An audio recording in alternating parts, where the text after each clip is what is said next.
Good evening, everyone. You're in the spotlight with Brian Gardner for this Thursday, October the 12th, 2017. Good to have you all here for our second of two shows this week.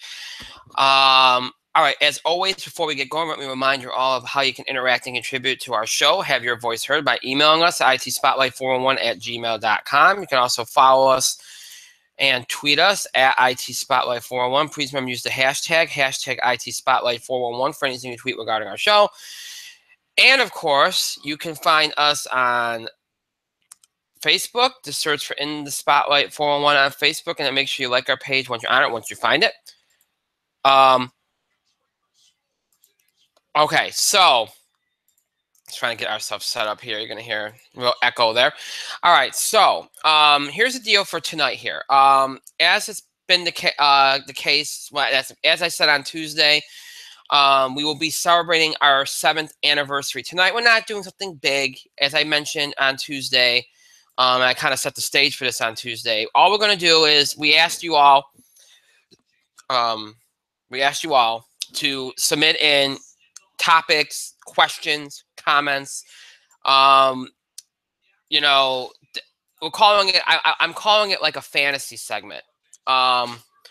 Where and some people took that the wrong way and were really creative about that.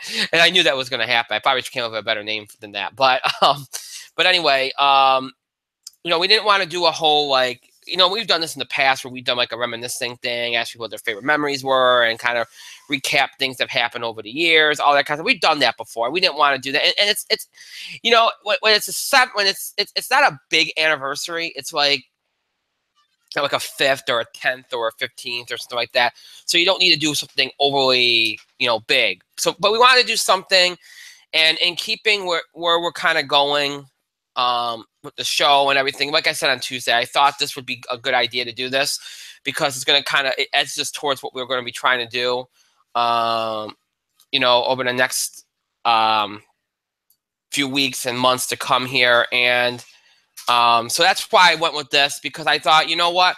And we've done this a couple of times before where we have these like open forum kind of deals, where we kind of let you all, talk about, random things in regard. Again, we always keep it to entertainment, wrestling, TV, film, sports, the things that we cover on the show. We always keep them to that. But, we've done things in the past where maybe on a Thursday when we usually do entertainment, we say, okay, we're going to have an open entertainment night where you can talk about any topics related to entertainment. Or on wrestling nights, we always talk about random topics. At the end of the show, we do the Q&A portion of the show. Or, sometimes we do open forum for sports, talk about any sports topics that you want to discuss. Generally we open open things up to you all. And when we, way back when we first started the show, we used to call it the mailbags, and we can just ask about certain things, But it's basically, topics, opinions, questions, comments on things that maybe we wouldn't normally talk about because they're not real big enough stories to really cover, or big enough topics to really cover, or there are things that maybe you felt like we could talk more about, maybe we glossed over them, or things like that, or random things that, we've never really brought up that you just want to bring up, that kind of thing. So it's very, like I said, it's, as long as it's kept to entertainment and sports and wrestling, anything goes, and also, of course, kept classy and respectful, of course. That it basically, you can bring in any topic from sports, entertainment, or wrestling, any reaction or comment or whatever, and we'll address it. And it'll be like a segment, a free form segment. And we've done that kind of stuff before. Most of the time we just asked you all questions and said, hey, when I asked you all to ask us questions, and this, ask us whatever you want, we'll give our opinion. This time around, I was a little bit more specific in that it doesn't have to be just a question. It could be a topic. It could be just a general comment. It's a little bit more broad. So I left it a little bit more broad this time, but yeah, just, that's what we're going to be doing later in the show to celebrate the anniversaries. We're going to kind of open everything up, and you guys and girls out there, and a lot of you have submitted some good things already, and we'll let you continue to submit things throughout the show by email, Facebook, and Twitter. A lot of you have already submitted a lot of good topics, a lot of good comments, questions, and we'll talk, and we won't do a long time on it. It depends on the circumstances and stuff. But we'll do a good amount of time and open things up, and me and Mike will get into some things and talk about some things, and it'll be very random. We'll be all over the map. Some things will be sports, some things will be entertainment, some things will be wrestling. We'll be all over the map, but it'll be fun because it'll be different. We'll be going, it represents our show, the various things that we cover on our show, and we'll touch on some things or maybe elaborate on some things that we haven't.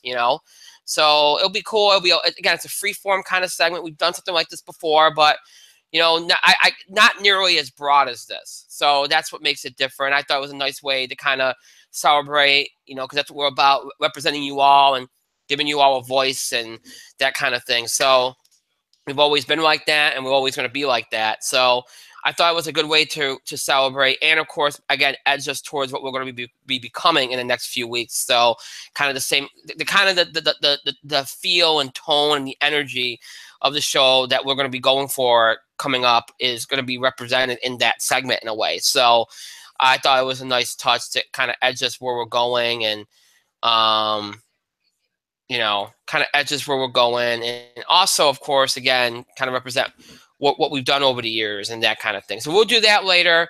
Of course, we got our usual stuff: box office beat, TV highlights, TV picks of the week, whatever you want to call them. We'll continue our fall TV report, and there's something else I was going to mention too.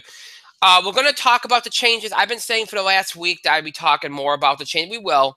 And I'll give you all a little bit more information on that. And we'll get into that too. But it's, I think people thought I was going to do like a half hour unveiling everything. No, we're never going to do that. It's going to be kind of like, again, it's a process. So I'll give you a little bit of information, but it's not like I'm going to lay out like some 4-tier plan here tonight. Okay. So just bear that in mind. Mike is in the spotlight. I see him on. How you doing, Mike? I'm eating. Sorry, I didn't know that. You could do, if you don't want to be interrupted doing something awkward like eating or watching something from Kevin Owens, just shoot me a text and say, hey, don't let me on till like 9:30 or something because I'm busy. Then I won't bother you. You don't pay attention to that, so what's the fun? How do you know you don't try? Oh, yeah, okay. See, I just think you want the attention that it gets you. I've done this before. All right. Anyway. All right, so tonight. Yet, though. Well.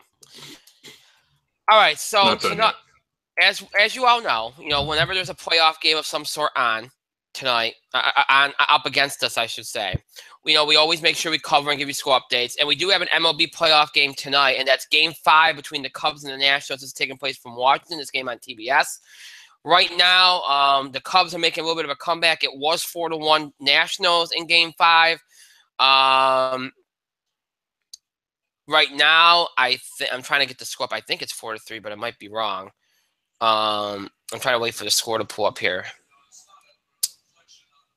I have it on in the other room, but I can't really get my headset on. 4-3 Nationals in the bottom of the third. So it has become a close game, and it's going to be a close game. I expect it to be a close game. So we'll update you on that game throughout the night. Obviously, we'll talk about the baseball playoffs in full detail next Tuesday, which by the time we do, we'll be well into the LCSs.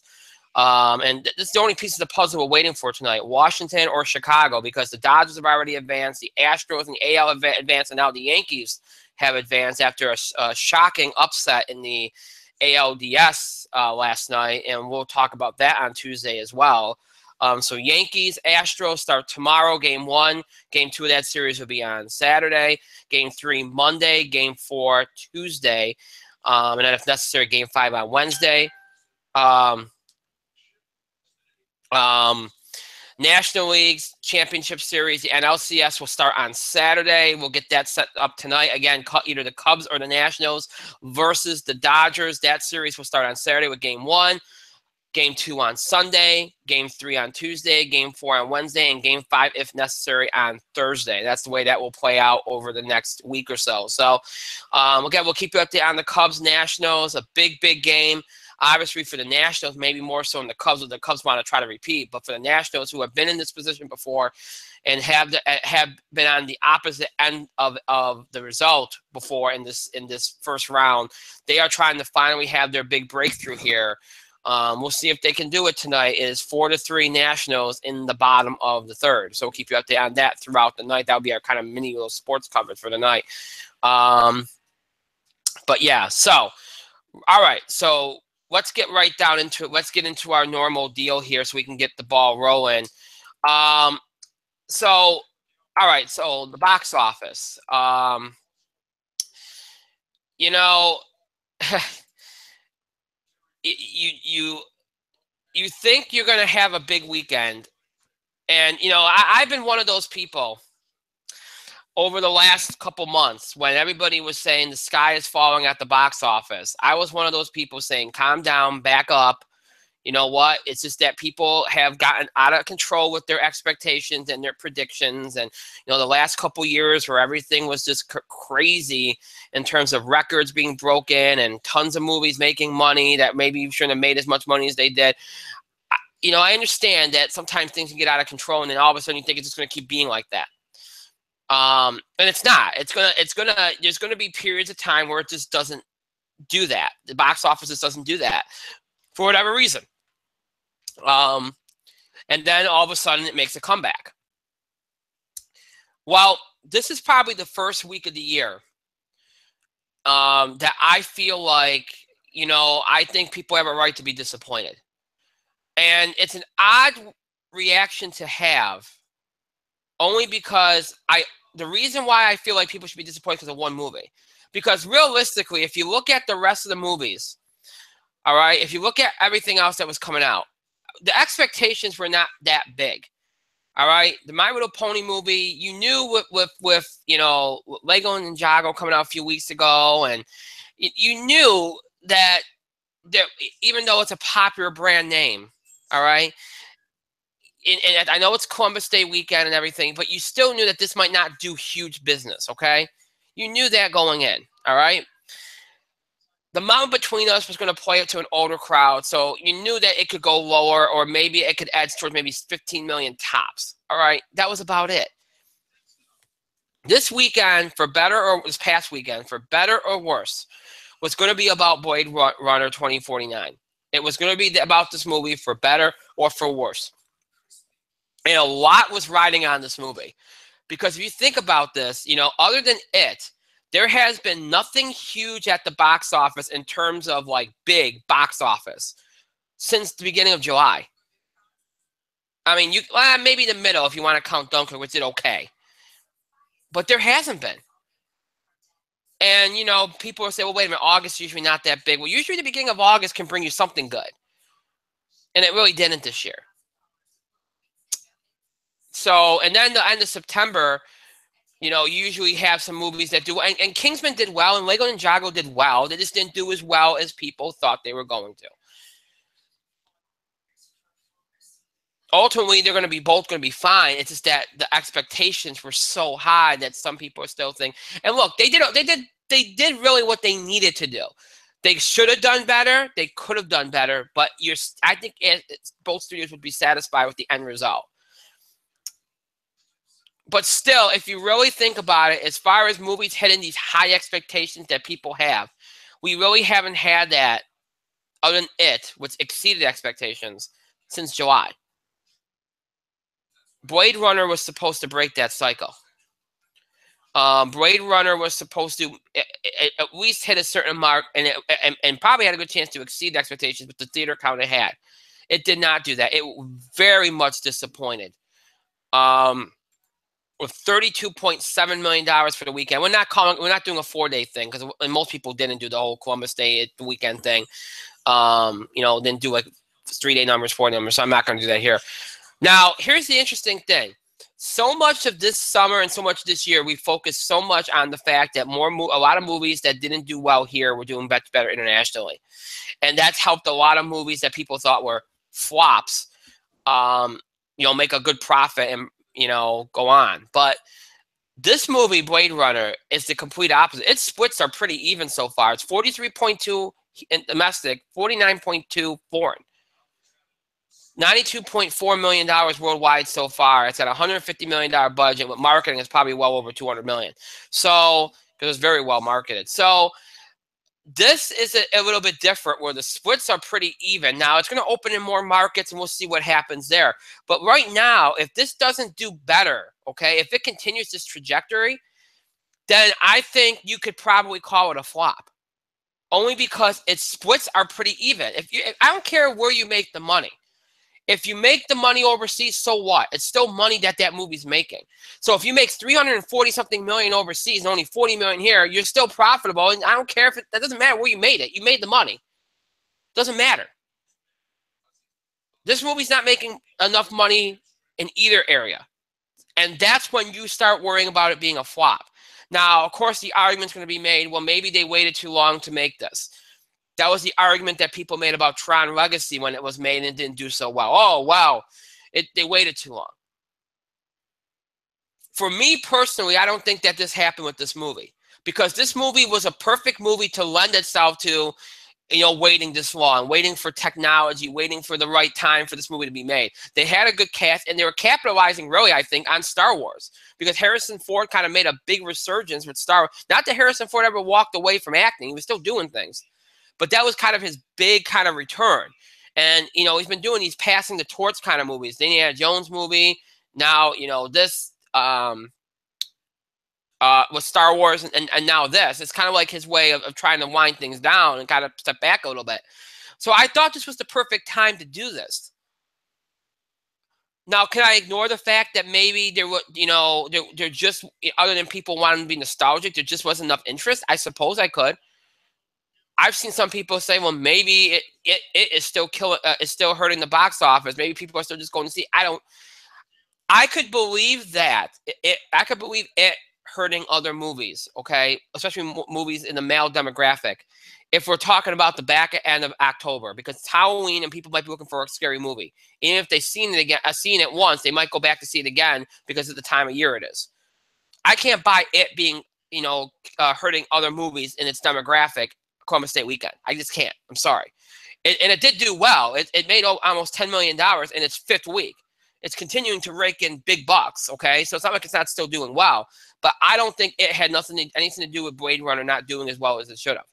Is this indicative of the way the box office is? No, I think it is. I think I was talking to some of you off the air, some of our audience members off the air. And my theory is that we're in a situation that we were in a couple years ago. I think it was right before the Star Wars Force Awakens opened, where a lot of people are like, there's a lot of big movies coming out at the end of the year. There was a Marvel movie, I believe. I forget what the Marvel movie was. I just can't think of it. There was obviously Star Wars The Force Awakens, Hunger Games. There was a lot of big movies coming out late in that year. And people were just like, you know what? I'm picking and choosing what I see over these next couple months after summer because I know there's going to be a lot of stuff at the end of the year that I want to see. And maybe these movies on paper look like movies that would draw, but maybe but if you look at it really, really, really, really deep, these movies do not draw like the movies that you're going to see coming out starting in the 1st week of November. They don't draw like these movies. Thor, Ragnarok, Justice League. I'm trying to think of the Pixar movie that's coming out. I can't think. Oh, Coco. Star Wars in December, Pitch Perfect 3, which will get the female demographic. Again, these are all movies that are going to draw big business. And I'm only tipping out just more than that. So, realistically here, those movies, those are a big rush the first weekend to see them movies. And those kind of movies can impact the few months before. We used to talk about that when it came to summer movie season, where sometimes movies in April and that just didn't do well because people were holding on to. That's why for the longest time, movie studios never put anything in March or April because they were afraid of that. They're like, oh, people are just going to wait for the summer. So they're not going to come out and see these movies. They got to save their money because they want to see these bigger movies later. So they're not going to come out and see our movies. Now, the trends have that trend has not happened so much in the last couple of years because Hollywood's been spoiled. People have been coming out to these movies one after one after one after one. Eventually, though, you're gonna fall into these periods every now and then where people just say, you know what, there's other things going on. Maybe the weather's been a little warmer or whatever. or there's been other stuff, a lot of other stuff going on, or they're looking at the end of the year and saying, there's too many movies I want to see late in the year during the holiday season. I don't have the money right now. I'm going to save it. I can wait for these movies. I can wait for DVD or Blu-ray or HBO or whatever. Those movies I can't. I want to be in the theater those opening weekends. So I'm going to bypass these movies and wait for November and December. That is what I think is going on over these last couple of weeks, when you've seen movies like Kingsman and Lego Ninjago and Blade Runner now not do as well. It bucked the trend. It was a different story because it was a movie that just was special. It was a movie that there was an anticipation. It built over time, and it was one of those appointment level movies that people were not going to miss no matter what. And these other movies, for some reason, people felt like they could wait on. So, sometimes you can be the exception, and I think it was the exception. And it's not to say again, this hasn't been bad. This isn't horrible. It's disappointing for a number of reasons, but it's not horrible. It's not like every movie's flopping here. These movies are making okay money, but it's not what they should be making, and it's not what people thought they would be making. And that hurts, but it's not the end of the world for Hollywood here, and they know what they got on the back end of the year here. So it's not all bad. Now, if we get into November, December, and some of these big movies don't do well, then you have something here, and they have a true problem. Because then you don't have a reason for it other than the fact that maybe people just think it's too expensive to go to the movies, which it is. But my opinion is, if people really want to see it, they're going to figure out a way to see it. It's the way it goes. So yeah, Blade Runner was a disappointment. $32.7 million in first. The Mountain Between Us came in second, $10.5 million. It, again, as I mentioned, $9.9 million, dropping from second to third. So a very good total in its fifth week, only dropping another 41%. My Little Pony, the movie, $8.8 million in fourth. But you know what? I know it's a kid's movie in that, but it was going to skew very, very young. So that total doesn't surprise me. Dropping from first to fifth was Kingsman: The Golden Circle, $8.6 million, a 48.8% drop off. American Made dropped from third to sixth in the second weekend with $8.4 million. Lego Ninjago, $7 million, dropping from fourth to seventh. And everything else was under $5 million, which we suspected it would be. So when you take it into account as a whole, it's not horrible. It's not great, especially for Columbus Day weekend, especially since October is usually the month where you start to build towards the holiday season. But it's not horrible either. Disappointing is the right word. So that's this weekend. Now, that was a holiday weekend. Again, we didn't do separate 3-day, 4 days because it wasn't necessary. It wasn't. A lot of people, I just think didn't feel like Columbus Day weekend was going to be a big movie weekend because it's only really dictated by one movie. So, you know what? We didn't do separate numbers. We haven't done the last couple of years anyway. So you passed the Columbus Day holiday weekend, and now you go to this weekend. And you got 4 notable releases. Of course, it's Friday the 13th, and of course, it's going to be a horror movie. Friday the 13th, there always has to be, and there is. And that might help it, too. So that I can buy helping it. This is the Halloween. Friday the 13th could help it this weekend. Because people might be looking for a scary movie on Friday the 13th. That could help. But anyway, you got 4 notable releases this weekend. The smallest release is a drama called Marshall from Open Road Films, opening 821 theaters, sorry. Chadwick Boseman, Josh Gad, Kate Hudson, Dan Stevens, and James Cromwell all star in this film. It's a $12 million film, so very, very small budget. And again, with 821 theaters, it won't get a lot of play. It's got a good cast, but won't get a lot of play. So maybe about 1 million, 1.5, something like that would be about it.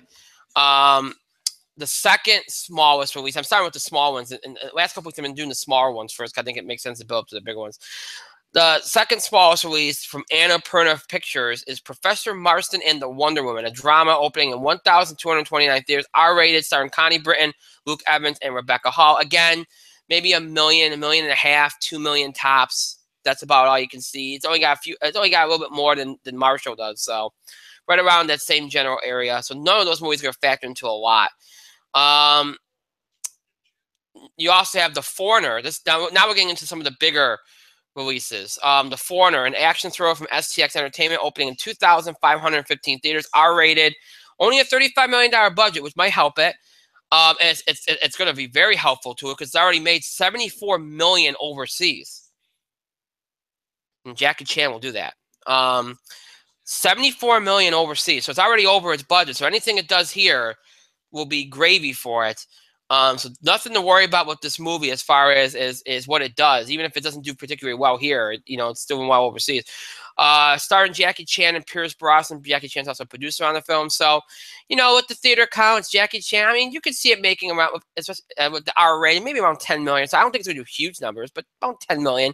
Doesn't have the theater count to do huge numbers. So about 10 million, 11 maybe, around there.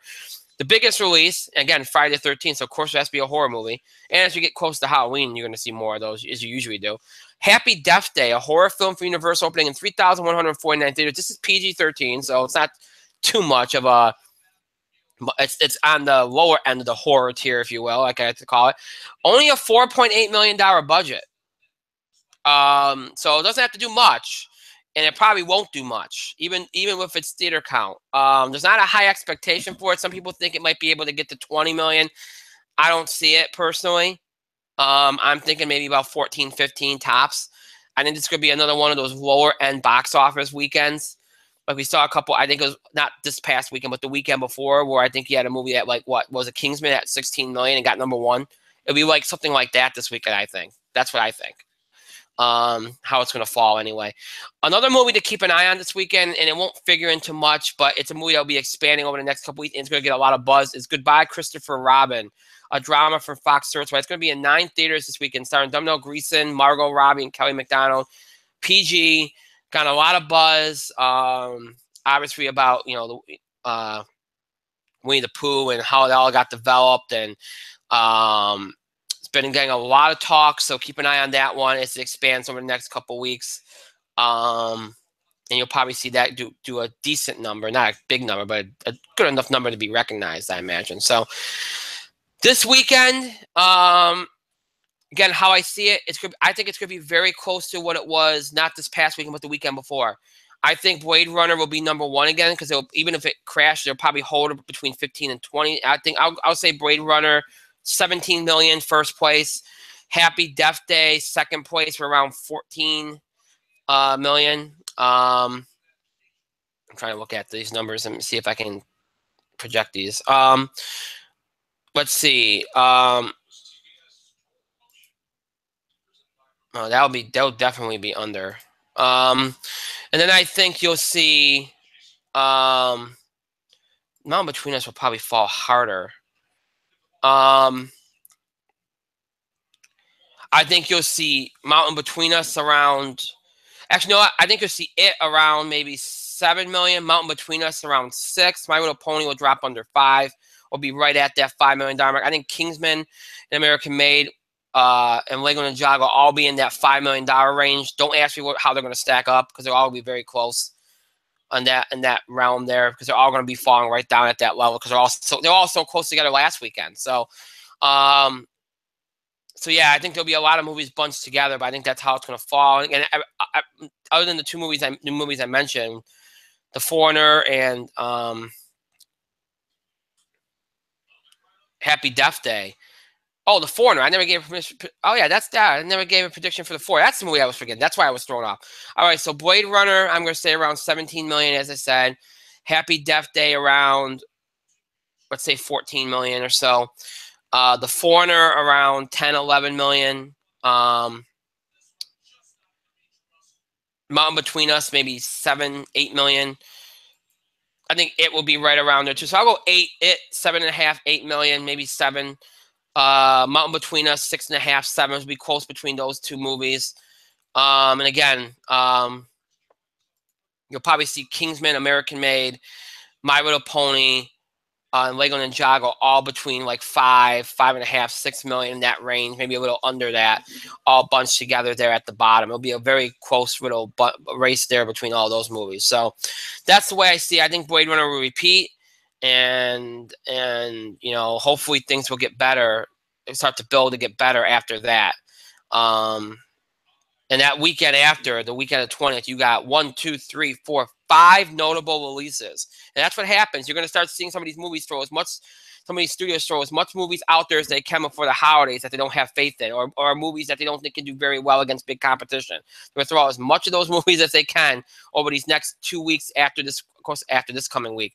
Because you got 4, like I said, 1, 2, 3, 4, 5 big releases, notable releases next weekend. The weekend after Halloween weekend, or the weekend before Halloween, you got 4. And again, that's just them trying to get rid of a lot of these big movies. Well, not big movies, but a lot of the movies that, maybe they don't have so much faith in, or the movies that they think won't do well against good competition before the holidays. That's what they do. They kind of dump them. So I don't think you're going to see what you've seen in past years, where you see some stuff, some momentum building. I think it's pretty clear with some of these bigger movies that have come out in the last couple of weeks not doing as well as hoped. It's going to be very hard to build momentum going in, so they're going to have to create their own momentum once it gets to the holiday movie season, which they've done before. So, Mike, do you have anything to add with the box office?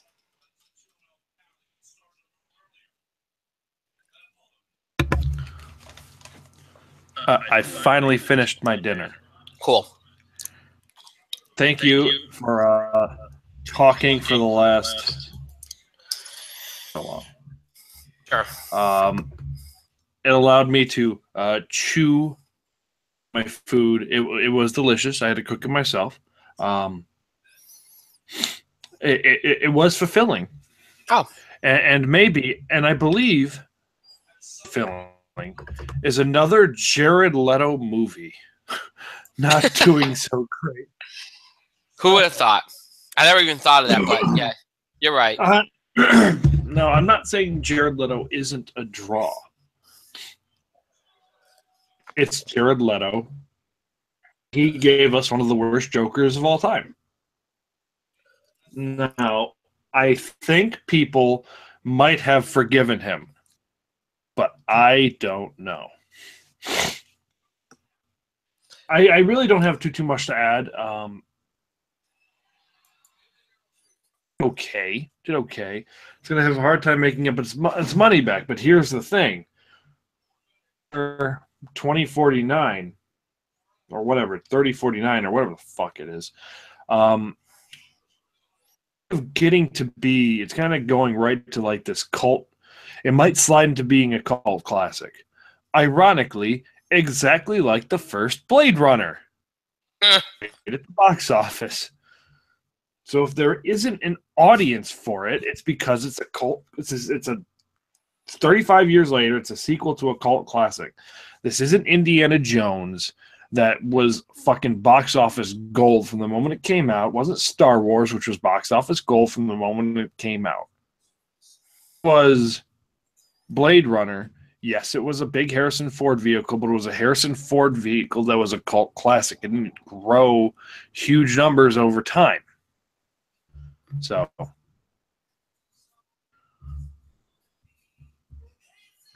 it is what it is. Yeah. So, so are you surprised that it didn't do great? That's the thing. Tron was a cult classic as well.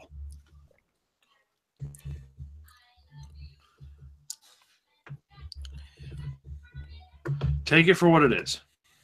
And like I said, if it's not all bad, in 2 weeks, it's holiday movie season. Help is on the way. Yes, help is on the way. Thor's coming. Star Wars. I'm sure some people will see Justice League, for better or worse, including myself. But but yeah, and we'll see how these next couple weeks will be interesting. There'll be a lot of movies coming out. I can't promise they're all going to do well. And then you turn the page, and then it's kind of like, you try to end the year on a good note. That's pretty much all they can hope for at this point. But yeah, we'll talk more about what's to come and look back at this upcoming weekend, which doesn't figure to be a big one at the box office next week. Okay. So, with that being said, we now move into the TV portion of the show. And as we've been doing over the last couple of weeks, we're going to kind of combine the TV picks of the week, TV highlights of the week with the fall TV report card. And this fall TV report card is going to be winding down because as we move out of this week, everything will have premiered or debuted for the most part as far as the major networks go.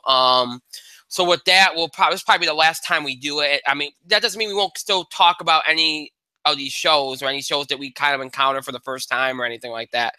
You know, if we feel like bringing them up in the TV highlights, we will. I'm just saying that as far as trying to, always what I've been trying to do is try to get to some of these new shows and everything, and trying to get to some shows that maybe I wouldn't normally watch. And highlighting those. We won't be doing as much of that. You know, if we happen to see something, we'll bring it up. And if we want to recommend it, of course.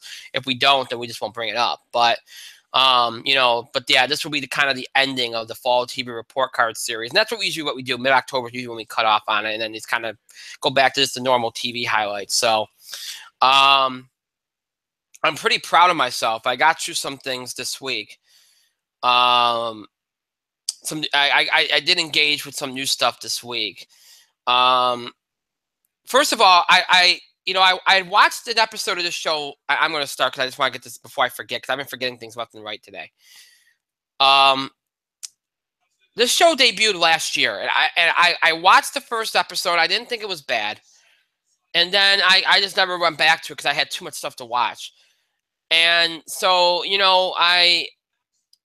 I remembered that I was bored look, I was up till 3 a.m. watching the Yankees post game, and thanks a lot to Fox for pushing off the Yes post game because they have to do that. But I was watching the post games, and then I just couldn't. Once I was just so wired from the happiness of the win and everything, I couldn't get myself to go to sleep. So I said, well, there's anything to watch. And I came across the show again. I'm like, well, I don't want to watch this like this. I remember I watched the first episode. Let me go back and watch the second episode of this show from last year and see if how it goes after the first episode. The first episode was okay. I didn't think it was anything big.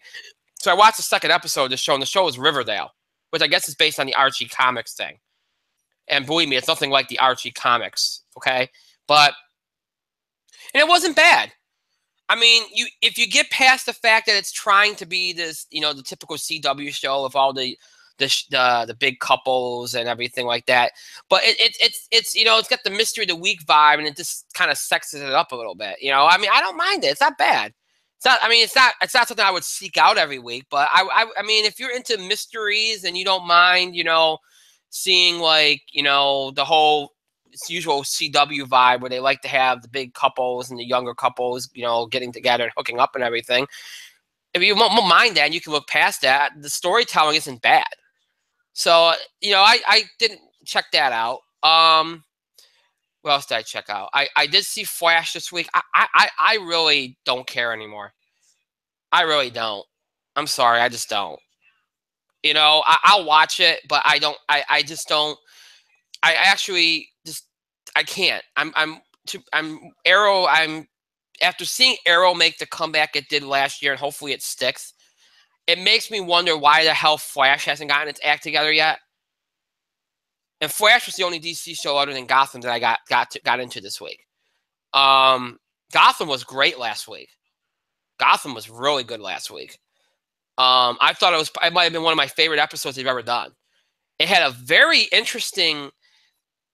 It's funny how the show takes on some of the better qualities of Game of Thrones. And notice how I said better quality, because Game of Thrones isn't always good, okay?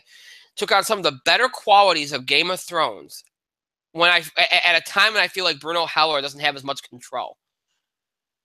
It's really interesting to me, because last week, the character moments, and even Gordon, I've never been so interested in Gordon as I was last week, because even though he hooked up with another chick, okay, and everybody in the world saw this crap coming, the way it happened was interesting because I could see why he would do it. It wasn't just like, well, here's another girl and she's flirting with me. Oh, well, I'm broken up from Lee. Let me just go screw her. It wasn't that. Okay? It wasn't that superficial. You could literally see a connection forged there, and you could see why he would do what he was doing. And I bought it. And him and I think her name is Crystal Reed, the actress. I've seen her in something else. I'm trying to think of what else I've seen her in. But they had good chemistry. And the Bruce stuff with Alfred was hysterical. David's grown into a hell of an actor, and he was great. And seeing Bruce be obnoxious and funny with Alfred was fantastic.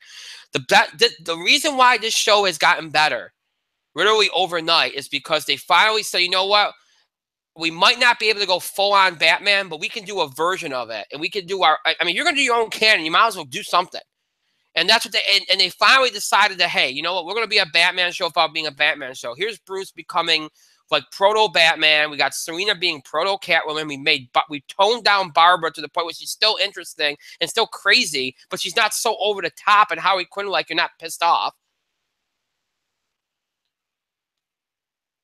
You know, they've really and Penguin's back in where he belongs. Even though I did like the Penguin Enigma stuff last year, I thought it was really good. Penguin has always been at his best when he's, you know, where he's back forging in the not forging, but back in control of the criminal underworld and having to deal with the threats there. That's where he's best, and that's where he's been all the season so far, and it's worked. Bullock's getting more screen time. I feel like the balance is better. I like what they're doing with some of the female characters. They're finally using, like, Tabitha's finally getting a purpose. Like, I feel like they for the first time they're actually writing, like, really good for the women on the show, and it makes me actually excited for when they actually bring Lee back, because I think they might actually do a good job with her, because for a long time they pretty much wasted her too. So I'm really pleased with what they're doing with the show. I think this is a really good version of Ra's al Ghul. This is a really, really good version. I'm not going to spoil what happened tonight, but after what I saw tonight, this is probably one of the, other than Liam Neeson in the Batman movies, this is probably the best in the animated series, because that was a brilliant Ra's al Ghul. This is probably my favorite Ra's al Ghul outside those two. I know Matt. I know Arrow's Ra's al Ghul was good too, but the problem is the way that they screwed up the story in the second half of season 3 kind of soured me on him. But nonetheless, I'm really, really happy what they've done with that show. I watched Inhumans. Less I say, the better. I'm not going to go crazy about that. What else did I watch this week? If I was new and returning shows, I can't think of what else I watched.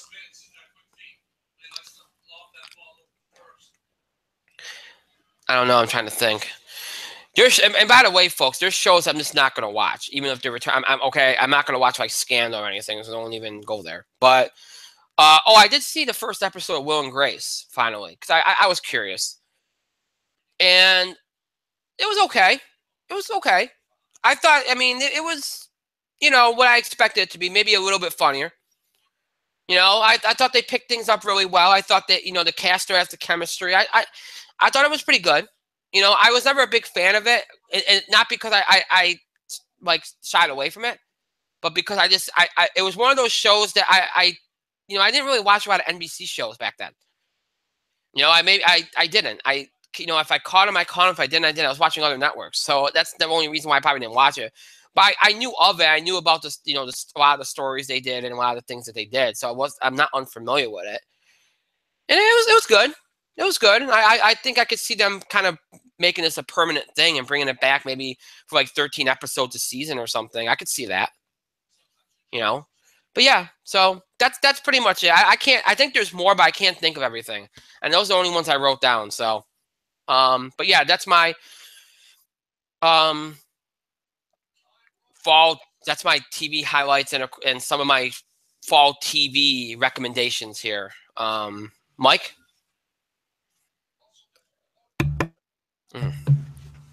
Okay. I'm just going to talk about what I have seen, what I haven't seen. I'm a little behind on some things, but that's okay because there's a lot of shows out right now. Yeah. I am caught up on Lethal Weapon. Lethal Weapon is a fantastic show. Another great week. There's some more character growth from Riggs, more character growth from Murtaugh.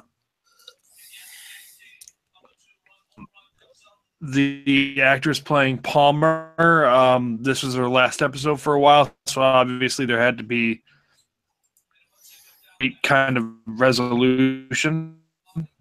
The actress, of course, got pregnant, so she has to step away. Can't do a lot of big scenes, which is, it's fine. But unfortunately, I mean, her character will not be around for a little bit. But it was another good episode. Star this time around. They have to save the pop star and unravel the mystery of who's trying to kill her, and et cetera, et cetera, et cetera. Lethal Weapon was good this week. Did see Gotham this week, but the only scenes that really stand out anyway were the Riddler scenes and the Bruce and Alfred stuff. Selena. I mean, Gotham was pretty good. It was all right. I'm not complaining. Orville airs tonight, so of course I haven't seen it. I enjoyed it. It was pretty decent with the. I finally episode 1 of The Gifted, and I enjoyed it. I thought there was they used the mutant powers pretty well. A lot of drama, a lot of interest there. So, seeing what episode 2 is. So, yes, I do recommend The Gifted. It was pretty good. I'm 1 episode back on Speechless. I damn caught up on Bull. Yes. Bull's a really good show. Bull's a very good show. Another kind of like morally kind of like an interesting thing. It wasn't really morally great to see how Bull and his team got around not having a ton of evidence. Of course, they worked against a frat. One of their pledges had died, and they all had the same story. So Bull and his team had to figure out the truth. It was a very, very, very good episode. So yes, of course I recommend Bull. Of course I recommend Bull. I have not seen The Flash. I can't say I'm super interested in Flash at the moment, but I'm gonna will watch it sooner than later. Sorry, I got a cold, I guess. That's okay. Let's see. What else?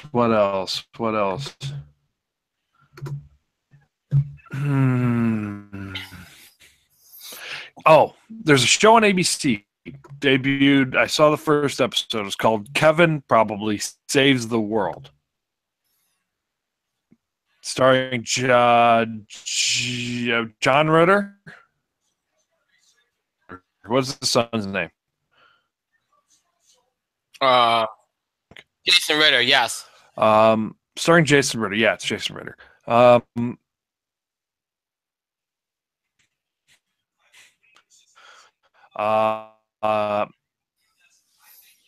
For the Meteor, he kind of one of the Chosen becomes one of the Chosen, and he has to start kind of members of the Chosen and repairing some of the stuff in his life. It was a really good dramedy.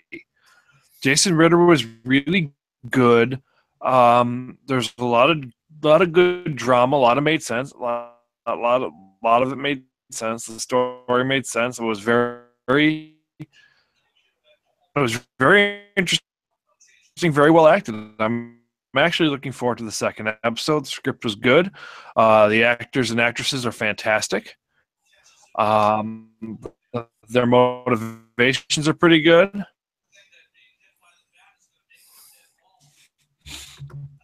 So, recommend Kevin Probably Saves the World.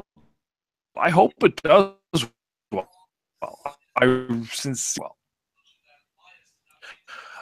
I have episode 2 sitting on the DVR right now. Looking forward to getting to it in the future. So I have not seen Flash. I build off of season 4. Season 5. Season 4 was the shit one. Yeah. It airs tonight. The problem is, apparently,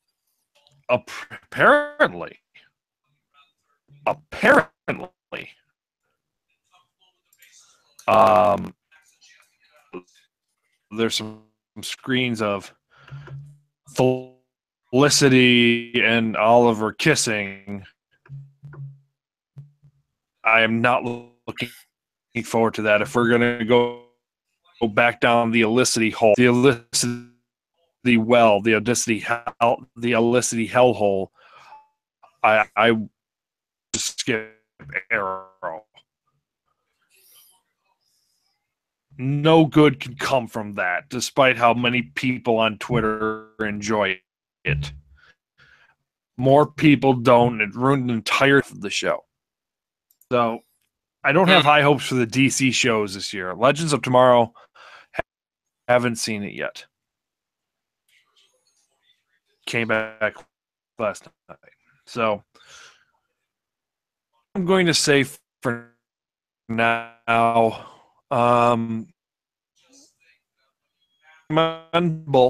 recommend The Gifted, recommend The Orville. I do recommend. I haven't seen the second episodes of Inhumans left.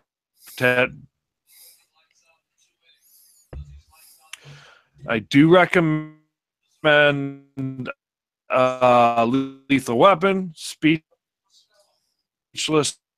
Of course, I recommend it. I'm looking forward to this episode. It's going to be good.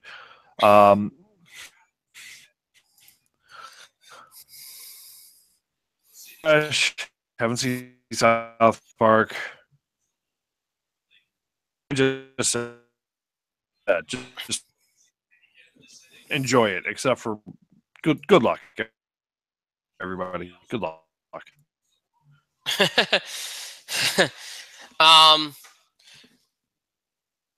Yeah. Yeah, this. You know what's funny? I forgot to mention The Gifted. I didn't get the second. You can talk. Yeah, I know you are. Talk now. I know you're done. I got you. So good. But yeah, I forgot to mention Gifted. I didn't see this week's episode, but I watched it last week. I think I mentioned it last week though. But yeah, it's I kind of have an idea of what they did this week, and I haven't watched it yet, but I think it's gonna be good. It's only gonna be. Why are you so silent right now? I'm not silent. I'm not silent. I'm not silent. I can hear everything. Really? Why are you quiet? I'm not quiet. Can you hear me?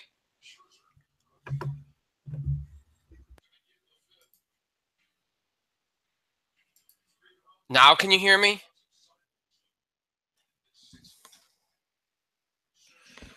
All right. I don't know. Mike must have a problem because my volume is up. Everybody can hear me. I'm not getting any complaints like the last time, so I don't know what the deal is. Mike, can you hear me?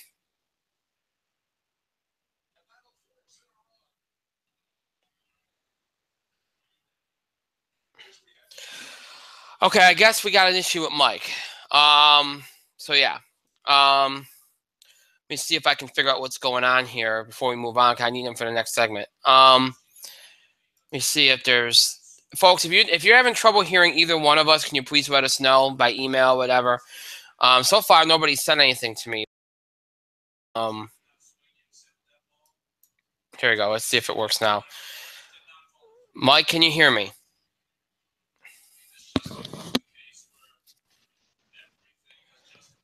Can you hear me now? Can you hear me? I can hear you, yes. I can hear you. Can you hear me? Yes. Okay, what I think was happening was a delay. Maybe. possible because people told me that they always could hear me, but you were that they said that you were breaking up. So I don't know. Well, I But- don't know either. So you're So- on a delay right now. No, well you're Internet device. well. All right. So as I said, I didn't see Gifted this week, but that was the other show I was thinking of. But I talked about that last week, so I don't need to talk about it this week. But yeah, I like that, and that show's only got like 10 episodes, so I think that's going to benefit. Cause I don't think that's a show that can really run for 22 episodes, but Yeah. not if they want to do it right. But anyway, all right. So before we move on to the anniversary segment, because that's all we're gonna do with the rest of the show, really. A lot of people ask me, well, you had New York Comic Con this week, and a lot of news came out of that. And look, there wasn't anything earth shattering. Yeah, there was a Justice trailer. Yeah, there's some Agents of S.H.I.E.L.D. stuff and everything. There really wasn't anything earth shattering. And then, of course, you had the Star Wars trailer on Monday.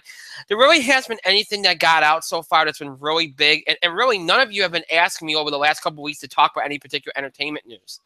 So I haven't felt like a need to do that. So we're not going to do that. I know but I have gotten some people saying, well, are you going to talk about this? Are you going to talk about that? Well, guess what? We're about to do a wide open discussion thing. So if you wanted me to talk about that stuff, and which I guess I could, but you didn't really, that was stuff I got like a week ago or over the weekend. Since I opened the door up to this segment on Tuesday, I didn't get anything about any of those things. So, you can still submit something if you want, but if you want me to talk about those things, just throw them in the middle of that. There you go. So, but yeah, so, because a lot of people have been asking about entertainment news, why we haven't had the time. Plus, again, none of you really pushed me to talk about it. And I usually let you all dictate what we do. So if you want something discussed, hey, tell me. Send me an email or something. Or you can do that in the next few minutes, and maybe I'll add it to tonight. So there you go. I could briefly say this. I thought the Star Wars trailer was absolutely brilliant, but I think it's full of tons of misdirection. Tons. That's all I'm going to say about that. And I don't know anything. Okay, I don't, they don't really, you can't get spoilers or anything on those movies, but I think it's full of misdirection. That's all I'm going to say. And yes, the Agents of S.H.I.E.L.D. fanboy in me was really excited about finding out when the hell the show is going to come back and hearing about the first 20 minutes of the first episode. The fanboy in me was really excited. That if you want me to know about that, I'll give you that too. So there you go. All right, so let's get into this segment here. Again, I opened it up to anything from sports, entertainment, or wrestling. I thought it was a good way to celebrate the anniversary. Open forum kind of deal. Again, it's a very broad kind of thing. We've done this before where we kind of made it a little more specific to maybe a particular, like whether it's sports, entertainment, wrestling, maybe a particular part of what we do. This is wide open. It could be about anything in relation to any of those I won't say genres, but categories. And, maybe it's something you think we should elaborate more on. Maybe you think it's something we never talk about, we should talk about. Any of those kind of things. I explained this earlier in the show. So one of the first questions that we got to talk about, and I thought this was really, really good because it crossed over to any of the major sports. And I thought it was a really good question because it has a lot of layers to it. And that is this. Do you guys think we'll ever have a true championship dynasty in any of the major sports? Again. You want me to take it first? Yeah, sure, if you want to. That's fine with me. All right. Well, I don't know if I'm speaking too low or not. I don't know. Yo, you're perfect. You are perfect. Because I have to use another device at the moment. Will we have another true dynasty? I think in two sports there's an opportunity for it. But in the NFL, it depends on how long Tom Brady could last. Because I think the Patriots are maybe on the verge of something special. Because they've won it an awful lot lately. They've won a few in a row. So I think the Patriots could do it. And I think in the NBA, the Warriors are the closest to maybe being able to have a dynasty. Or alternatively, it depends on how long LeBron and Isaiah Thomas do and how well they do in Cleveland. So I think Personally, this is my opinion. I think it's either the Warriors or the Cavs. I think it's Warriors 1, Cavs 2. And in the NFL, I think it's probably the Patriots. And that is the most likely candidates. But I think there could be down the road, I think, definitely. But not baseball, though. Not baseball. Yeah. I think, first of all, I think the sport that's probably – here's the thing. I think it depends on your version of Dynasty, because is your version of Dynasty doing what the Yankees did in the late 90s and winning 3 out of 4 years? Or was it 4 out of 5 years, or whatever it was? Or is it like what the Patriots did in the early 2000s? Like, what's your definition? Because, the Spurs are called a dynasty, and they won every other year. Or, they won a lot in a short period of time, like over an 8-year period, So what's your version of a dynasty? Is it consecutive? What is your version? Now, for me, the Patriots dynasty, the Patriots have been in a dynasty since 2001. It hasn't ended. Because you think about this, this team is still Belichick, Brady. Those two guys are still there, and this ownership group, this management group, they're all still there, and they're still winning, and they're still getting there every year after year. The Patriots are reaching the AFC Championship game. So to me, this Patriot dynasty is still there. So if you're talking about dynasties after that one concludes, once Brady's done and once Belichick moves on, well, actually once Brady's done, I don't think you're going to see a dynasty in the NFL. Unless you get that kind of lightning in a bottle again, where you pair the perfect coach with the perfect quarterback, which again is very rare. That was the perfect, the ownership, the management. It was the perfect storm for them, and that's what makes dynasties. Everything comes together and it stays together for a very, very, very long time. It's very hard with the salary caps and the way things are done. Again, the NFL's had this for years, this kind of setup, but even though so now there's so much parity that's very hard. The Patriots are the only ones that haven't proven susceptible to it. So I guess if you're saying once the Patriots are done in the NFL, I don't see it unless you get that kind of lightning in a bottle again. The NBA, I think you will have it, because I think that you got two teams that are consistent. I mean, I think you have it already where, Golden State's already won twice. Cleveland's won once. Cleveland and Golden State keep getting there. And I think LeBron's kind of become a dynasty in and of itself, because he went to Miami. He was there every, he was with the first time with the Cavs, he got there once. He goes to Miami, he gets there, 3 or 4 times? Three times? He goes to the Cavs, he gets there, 3 times in a row? I mean, he's in the finals almost every year. Just he's not winning them, all of them. So he's kind of a dynasty in and of itself, but in a way, he's not. Again, it's one of those things where you're having constant success, you're not winning championships. But championship dynasty, I think Golden State's prime for one, because they're all young and they're all under contract. You keep this team together, they're gonna always probably get to the finals if they stay healthy, and they're gonna win a lot of finals. The Spurs were a dynasty because even though they didn't win consecutively, they were a dynasty. You can build dynasties in the NBA the way things are going right now, because all these guys keep getting together and making super teams. And as long as that keeps happening, even with the salary cap, as long as that keeps happening, you're going to see this. The NBA is probably going to have dynasties coming out of their ears for the next 20 years the way things are going. Because once Golden State is done, there'll be a bunch of other players that come into the league and go and start doing the same thing, because that's what's happened to the NBA. That's what it's become. So I think you could see it with the Cavs. I think you could see it with the Warriors. I think Mike's right. I think baseball, you're not going to get it anymore. I think you'll see teams maybe routinely be competitive, like the Yankees, the Cubs, the Dodgers. But I know people think with this current group of Yankees, you might be able to pull off what you did in the 90s. I don't see it. A lot of things have to go right. And it was such a different sport back then, because they were the one sport that didn't really worry about what the team's payrolls were and all that stuff. Luxury tax wasn't a thing. Now they do. There's more parity in baseball than there was back in the 90s when the Yankees took off. You notice once the parity got there within the sport, you didn't see what we've seen with the Yankees in the late 90s. You didn't see that anymore. Yeah, you might see a team like the Giants or even the Cardinals or Red Sox win 2 or 3 in a period of 6-7 years, which I guess you can call that a dynasty. if it's just, if it's all one group of players together doing it, I guess you can call that. We call the Spurs that, so why not? But if you talk about like doing something like the Yankees did, where 96, 98, 99, 2000, they won World Series, I think that's going to be very hard to see happen. Forget about the NHL. And it's definitely not going to happen in college basketball or college football. Although college football is happening. Alabama's a dynasty. So it's happening in college football. So there you go. So, okay. That's another question. I'm sure we'll get to some comments here, but it's a wrestling question.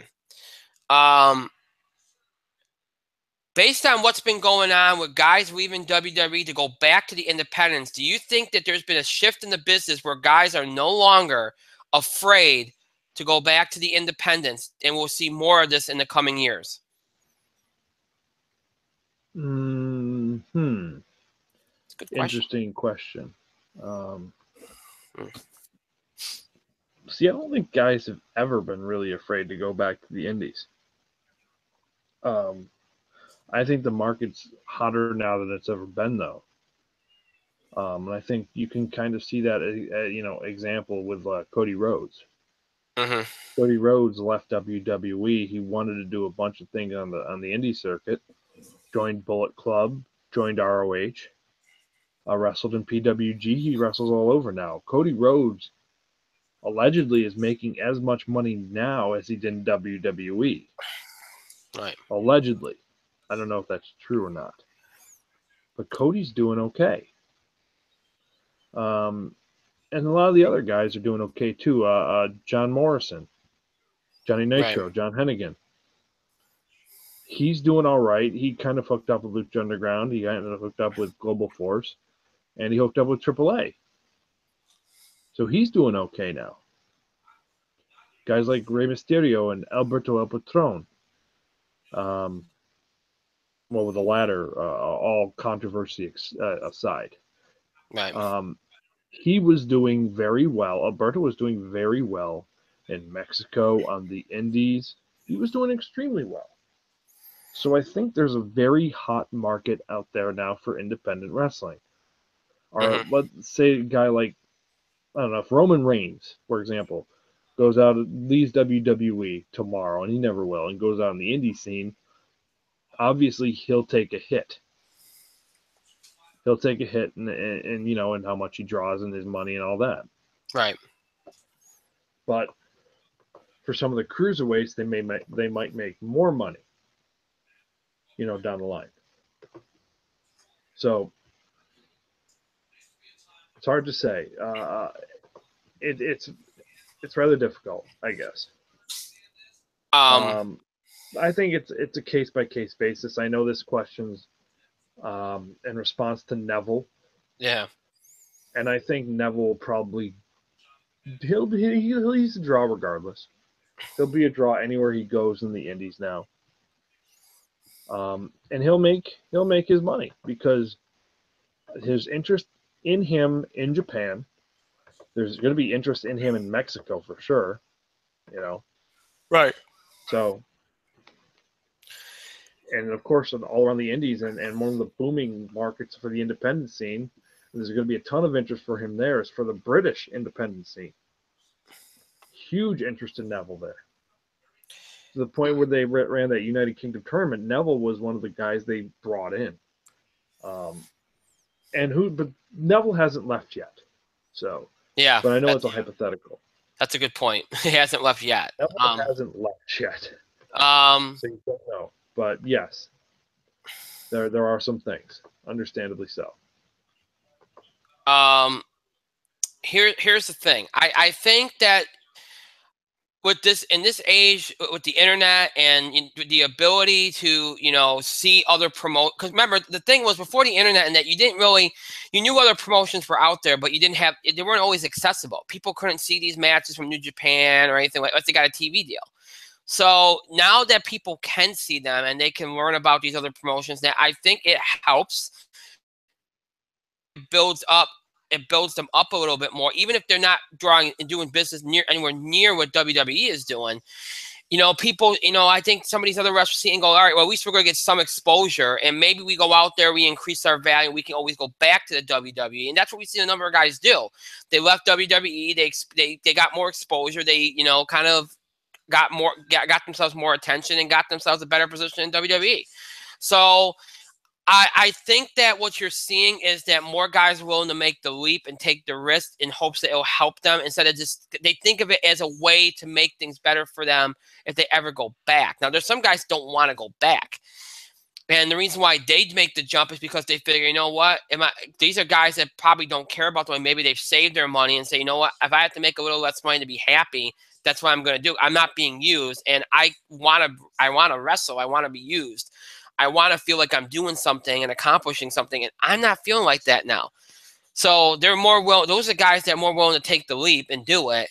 And I think that there's, plus I think that a lot of people just, with the business the way it is now, with everything leaking out in that, they feel like, you know what, people are going to sympathize with me because they know that I've been suffering. They know that I've been unhappy for a long time and that I've been screwed over, and they're going to sympathize with me, and that might help a little bit too. So, yeah, I think you're getting to a point where a lot of guys and girls, female wrestlers do it too. They quit, but I think a lot of them are just like, hey, I'm done. I'm not just gonna sit here and be unhappy.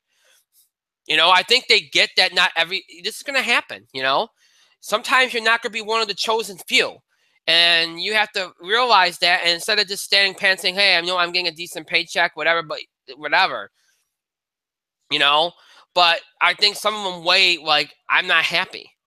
They weigh happiness versus the money they're getting. And if they're not happy, they don't feel like it's worth it. And more of them are now willing to make the jump than ever before. We've seen that over the last couple of years. So, I think it's going to continue. Because I think that too, before WWE, these people might have felt like, these wrestlers might have felt like WWE had an excuse because they didn't have so much TV time. It used to be just Raw and SmackDown. Now you got the network, you got 205 Live, you got 3-hour Raw, the brand split. I think they feel like there's no excuse for them not to be used more, or used properly, and that maybe adds to it too. Like, well, you have no excuses. Why are you still doing this? Why are you underutilizing me? Before, when it was just, when everybody was together, they might have figured, all right, well, they have a lot of people they have to write. There's a lot of people they have to use, that kind of thing. But now I don't think they feel like there's an excuse. So that probably gives them a little bit more, of a reasoning behind why they feel like they shouldn't give them a chance and why they should jump ship. But, all right. Well, this is a blast from the past, because it's kind of like, we've had this discussion before a little bit, but it kind of crosses over, so I like the question. With the TV ratings continuing to decline across the board, and with box office gross continuing to decline as well, no matter what, do you think where do you think we're going as an entertainment industry? Do you think that everything is just getting so? I can't even read that. I can't read that word. Oh my God. I'm going to guess and say it means, hang on. It's missing a word. That's why. Do you think that everything is just getting, I'm just going to say watered down, because I think that might be where you're going just based on the rest of this. Everything's just getting watered down. Are people just sick of what's being getting produced? Where do you think everything's going? It can't just be an antiquated rating system, and it simply just can't be inflation. There has to be a reason why it seems like more people are turning TVs off and not going to the movies. I'll start this one because first of all, here's the thing, okay? And this is the question. It's the topic itself is a good topic, but the question is kind of like you're missing a key component here. When you're talking about ratings, you are using an antiquated, and I can't say the word, an old-fashioned way of measurement. Let's just put it that way. It's already been acknowledged by Nielsen and everybody else that the rating system is flawed, and that networks are looking at a bunch of other data now. They're looking at social media, they're looking at the streaming numbers, they're looking at a bunch of things. So it's not that they're just taking those numbers and running with them. the other thing you're missing too is with so many TV options, we've talked about this. Your numbers are not going to be what they once were. There's too many platforms for people to watch things on. There's too many channels. There's too many shows. Okay, that's the TV aspect of this. All right. So when you put those into play, it's not that people are turning off TV. People are still watching TV. They're just doing it on their own time. They're not watching live. Very few things they'll watch live, unless it's a sporting event or something of historic nature. They're not watching TV live. That's the thing. People live their lifestyles are way too active and way too hectic now. They're watching it when they can watch it. If it's a weekend binge marathon, that's when they're watching. If it's 6 months later on Netflix, when it hits Netflix, that's when they're watching it. It's a different era now. So you can't that's important to point out within that discussion. As far as film goes, like I said, let's see where we're at in 2 months. If this trajectory continues through November, December, then I will go along with everybody else that thinks the sky is falling with the box office, because the movies that you have coming out, there's no excuse for underperformance. There really isn't. I don't care about inflation. I don't care about any of it. There's no excuse. It didn't bother people 2 years ago, and the prices haven't skyrocketed that much in 2 years. I remember back in 2012 to 2014, the prices skyrocketed in those 2 years. That was a little bit different, and yet we broke records in those years. Okay. Right now, yeah, the prices have gone up and they're going to keep going up, but they haven't skyrocketed in the last few months, okay? So I don't think that has anything to do with it. Like I said, let's see where we're at in 2 months. If the next 2 months bring more underperformance, widespread, then I think that Hollywood's going to have to sit there and evaluate something. They're going to have to sit there and evaluate that maybe they should cut the cost, because people are clearly finding other ways. People are sending a message if they're doing that. That to me would have more to do with the price, or maybe it has to do with the experience in some way, shape, or form. I don't know. I do think this is important to know too. It's become movies have been hitting Blu-ray, DVD, and on-demand services very, very quick. Very quick.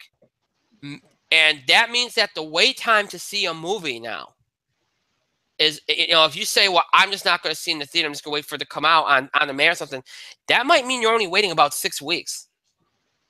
In some cases, maybe 8 to 10 in others. If that's the case, I mean, look at came out in September, right? I think it came out in September. Wonder Woman came out in the first week of June. It didn't even leave. It didn't even leave theaters before it came out on Blu-ray. I mean, again, some people might say, "Hey, I can wait 3 months to see the movie, and I can pay $5.95 on my on-demand instead of taking myself to the movies and spending $15-$16. That's just to see the movie." So, yeah, I think they'd have to evaluate things if they continue down this trajectory. Where would it go? I think they'd have to cut prices. I think they'd have to look at the way that things have been, where they've been releasing so many big movies in a short period of time. Maybe some of these studios start to shy away from that. Look at release dates and whatnot. That's just the movies. Now, TV, again, I don't think more people are I don't think less people are watching TV. So I'm not going to even go into that. So, Mike? I think there's a combination of a lot of factors. I think it's because there's a lot of sources for you to catch media. So I guess we're talking about TV and movies now, right? It's combined, yeah. There's a lot of places where you can catch media. There is people DVR stuff, binge watch it. People DVR it and get to it when they get to it. People can watch it on demand. People can watch a lot of different things on Netflix or Hulu, or iTunes, or Apple TV. People can watch, and movies, after about 5-6 weeks, not even. For a lot of movies, get moved to iTunes, YouTube. YouTube's doing a movie service now. For X amount of dollars, you can watch whatever, on YouTube. And movies are going quicker to Blu-ray, to DVD, so people don't have to wait as long. I'm just parroting a lot of things you said because there's so many ways for you to Yeah. watch content that you don't need to be in front of your television at 8 o'clock unless it is for you must see. Like, Mhm. I have to watch this live. What will I be worse off? Will my entertainment be worse off if I don't catch this live? So it's just the evolution of media. That's what it is. Yeah. So Now, I mean, there's not a whole much more you can say. You kind of answered it pretty compactly. Now, there's two questions that were asked. I'm going to bring these up because they're more specific to the genres themselves. Two kind of like follow-up questions. I think they're good questions to put up on the topic. In relation to TV, I'll bring this one up. Do you think that eventually we're headed for a time when the networks and TV in general just throws out TV schedules and just has everything on demand for you to watch whenever you want? No. No, I don't either. I think networks are comfortable with their set schedule. They have to have that programming because there are people who are used to that programming. There are advertisers used to that programming. If they just say, well, we're going to put everything on demand, advertisers would be like, well, what are you playing live? Right. Now, there are shows that are on demand for sure, but let's not kid ourselves. We're never going to move away from what we are now. Let me just say this. I think that you're going to see some networks that are just exclusively like Netflix and that. You know what I mean? There's a streaming network. That's what they're there for. You can't. Here's the thing, folks. You're always going to have some version of live TV. You can't do sports on them, and not everybody's going to want to watch that. All right. Some people might be comfortable watching DVR and game and watching it later. That's fine. But you have that option to watch it live. They're not going to take away sports, awards shows, newscasts that are live. Can't get rid of everything live. So that's the first part of this that you can't rid yourself of that. Secondly, here's the thing. They're always going to offer these options on demand. All right. There are, believe it or not, there are still some people, and there's always going to be somebody that says, hey, I'll catch it live. There's always going to be. They're trying to serve by doing what they're doing the way they're doing it now. They're servicing both sides of the coin. The people that are able to see something right away and the people that aren't. And there's nothing wrong with it. That's probably the best avenue to explore at this point. And the advertisers will never go for it. They're having fits now. They're trying to come up with ways to advertise because they know that when you watch it most times when you watch something on demand, you can't fast forward through the commercials. That's because the advertisers hate it. They hate it. There are still some, if you watch things on a long delay, like let's say you watch it 3 or 4 weeks after, they do let you sometimes fast forward. And then the advertisers hate that. Eventually, they're going to find ways to get the ads on the bottom of the screen, or maybe do like a split screen or something. Because they got to figure out a way to get the ads into the show, because that's the only way they can prevent people from completely skipping over their ads. Because if you DVR something, you can skip right over it, and they hate that. That's why they don't That's why they don't like DVR. They like on demand because they can block you from fast forwarding through a commercial or an ad. Which is why the networks are like, okay, we rather have you watch on demand than on DVR because we appease our advertisers. But yeah, there's a lot of reasons, but you're never going to see that completely. You're going to see some networks that might be complete like that. And again, those are streaming networks. But the bulk of the networks that are on the air, they're not going to just go all about. They're not just going to go all on demand or delayed viewing. They have to have some kind of live components. They just can't do that. And here's another follow-up question. This is on film because it kind of ties in with the same thing. So I kind of thought we'd stick with it. The future of where we're going. So much of film now seems geared towards the superhero genre and the idea of cinematic universes. Do you ever think that there will be a period of oversaturation? Do you ever think that this trend will go away? Go ahead, Mike. Sorry. The trend of superhero films? Superhero films. I'm guessing cinematic universes, shared universes, that whole deal. Maybe down the road. But as long as there's widespread interest, as long as Marvel and I guess to some extent DC continues to release compelling stuff, it won't go away. But there has to be interest there. There has to be a reason for their interest. Right. Like let's face it, Green Lantern. There's not compelling stuff.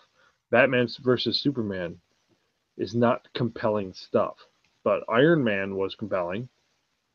Avengers is compelling. Guardians of the Galaxy is compelling. Wonder Woman's compelling. You have to give people a reason to go. People are not going to really go, well, superhero films are done with the next big trend. As long as you give them a reason to stay interested. I mean, people keep going, keep watching, keep spending money. I think the key, and you said it, I think you said it, it's a big part of it is the characters. If the characters are still engaging and interesting, I think you're fine.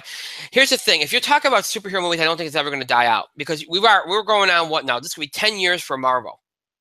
And even before the MCU, superheroes had made a comeback, starting with X-Men in 2000, Spider-Man in 2002. The superhero genre has been in this huge has been representing a huge part of the movie industry since 2000. We're going on 17 years now, and it hasn't slowed down. It's not going to go away. It's become it's become very much ingrained, in movie making now, because there's so many properties and there's so many characters. Even outside of Marvel and DC, you can go in graphic novels. You can go, there's a lot of things you can do. I think because with superhero movies, you can appeal to multiple ages. You can appeal to the nostalgia, to the older audiences. You can appeal to the younger audiences. You can appeal to everybody. And if you make a transcendent movie like a Dark Knight or the first Iron Man movie or what have you, you can appeal to people that don't even like superhero movies. It's such a this is not the 90s when I think that there at some points I think they were trying too hard.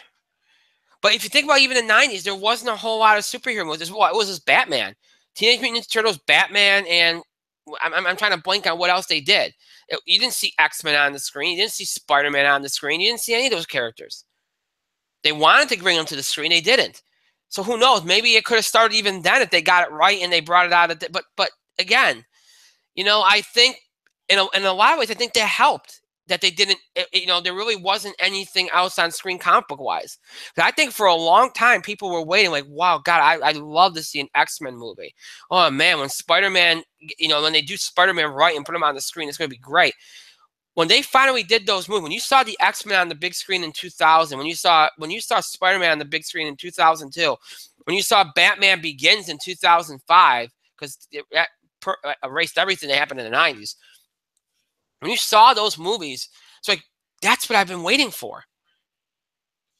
As a comic book fan or a fan of those, like, that was what you've been waiting for. And now you're seeing so much of what you may have read or whatever or watched brought to life on the big screen.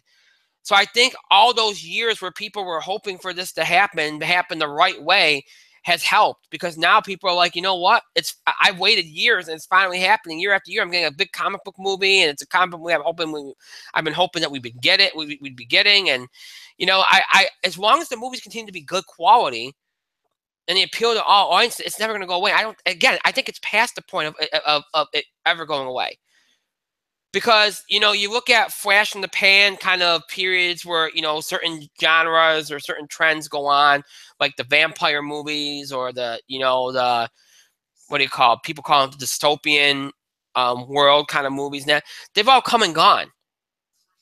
Superhero movies haven't. It's been 17 years. We're going on 18 years since this latest resurgence of them, or with this current age of them. Or if you want to separate the cinematic universe, we're starting in 2008, you can do that too. But I try to lump it all together. It's not going to go away. Now, if you're talking strictly about cinematic universes, because I know, they're doing the monster movie cinematic universe. Let's talk about Robin Hood shared universe. Again, we talked about this. I don't think everybody should do one. Comic book movies lend themselves to that, okay? They do. I don't know if you should do it with every single property that's out there. I just don't think it would work. I think what they're doing with Godzilla and Kong and everything might work okay. That's not too bad because they've already done. There's a history of crossover movies with that. But other than stuff like that, I don't think that it's advisable to do that. And I think eventually a lot of studios will realize that, and you won't see it happening as much. And granted, it's not happening a lot, but it's happening a little too much, or at least studios are trying to make it happen a little too much. So, but yeah. All right, we're going to do 2 more. And I think that makes sense because it's our 7th anniversary. Why not do a total of 7? And I was hoping for more comments and more topics, but I guess people just like asking questions, but that's okay. I guess it's kind of like comments, questions, and topics all in one in a way because they bring up good points and stuff. So, all right, this is a wrestling one. So here we go. As evidenced by his reactions and everything that's transpired, Roman Reigns should be considered a failure as face of the WWE. But when you think about it, based on the way WWE has booked the rest of the roster and used the rest of the roster, you could make the argument that there's nobody else that they could really use to be the face of the WWE. As you can make the point that time has passed them by on a number of the other potential candidates. Is there anybody either down at NXT or outside of WWE that they could bring in that could be a replacement for Roman as the face of the company, since there's really nobody else in the company that can step into that role? I think that's a lie, because I think there are plenty of guys in the company who can step into that face of a company role. Shinsuke Nakamura definitely could have been one of your guys. Finn Balor could be one of your guys. Sami Zayn could have been the face of everything, and it would have worked fine. I think Kevin Owens could be that anti-hero people want. I think down in NXT, Adam Cole might be a guy you look at. I think Asuka could be one of your faces of your company. They do have a lot of good talent on the roster that could be your faces of the franchise. Kalisto could have been your huge Latin American or Latin star. 100%. Kalisto could have been that. I think Braun Strowman is going to be an event guy. He's going to be a draw, hopefully like Brock Lesnar. I think Samoa Joe could do that too. They probably don't see Samoa Joe like that, but it's okay. I think WWE does have guys currently on the roster, Seth Rollins even, that could be that face. And it'd be fine. Roman Reigns is not a face. Roman Reigns he's a draw. You know what? Roman Reigns is Roman Reigns. He's not a face. He's a tweener. He's a tweener depending on, what crowd he's in front of. But if you really have to look outside of WWE for like big draws, guys who could be the face of your franchise, there aren't too many.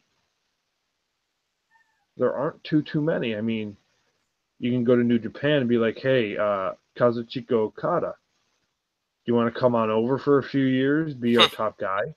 Or Kenny Omega, do you want to come over and be our top guy? I'm not going to say Naito because I don't think his shtick would work in WWE. So I'm not going to say Naito.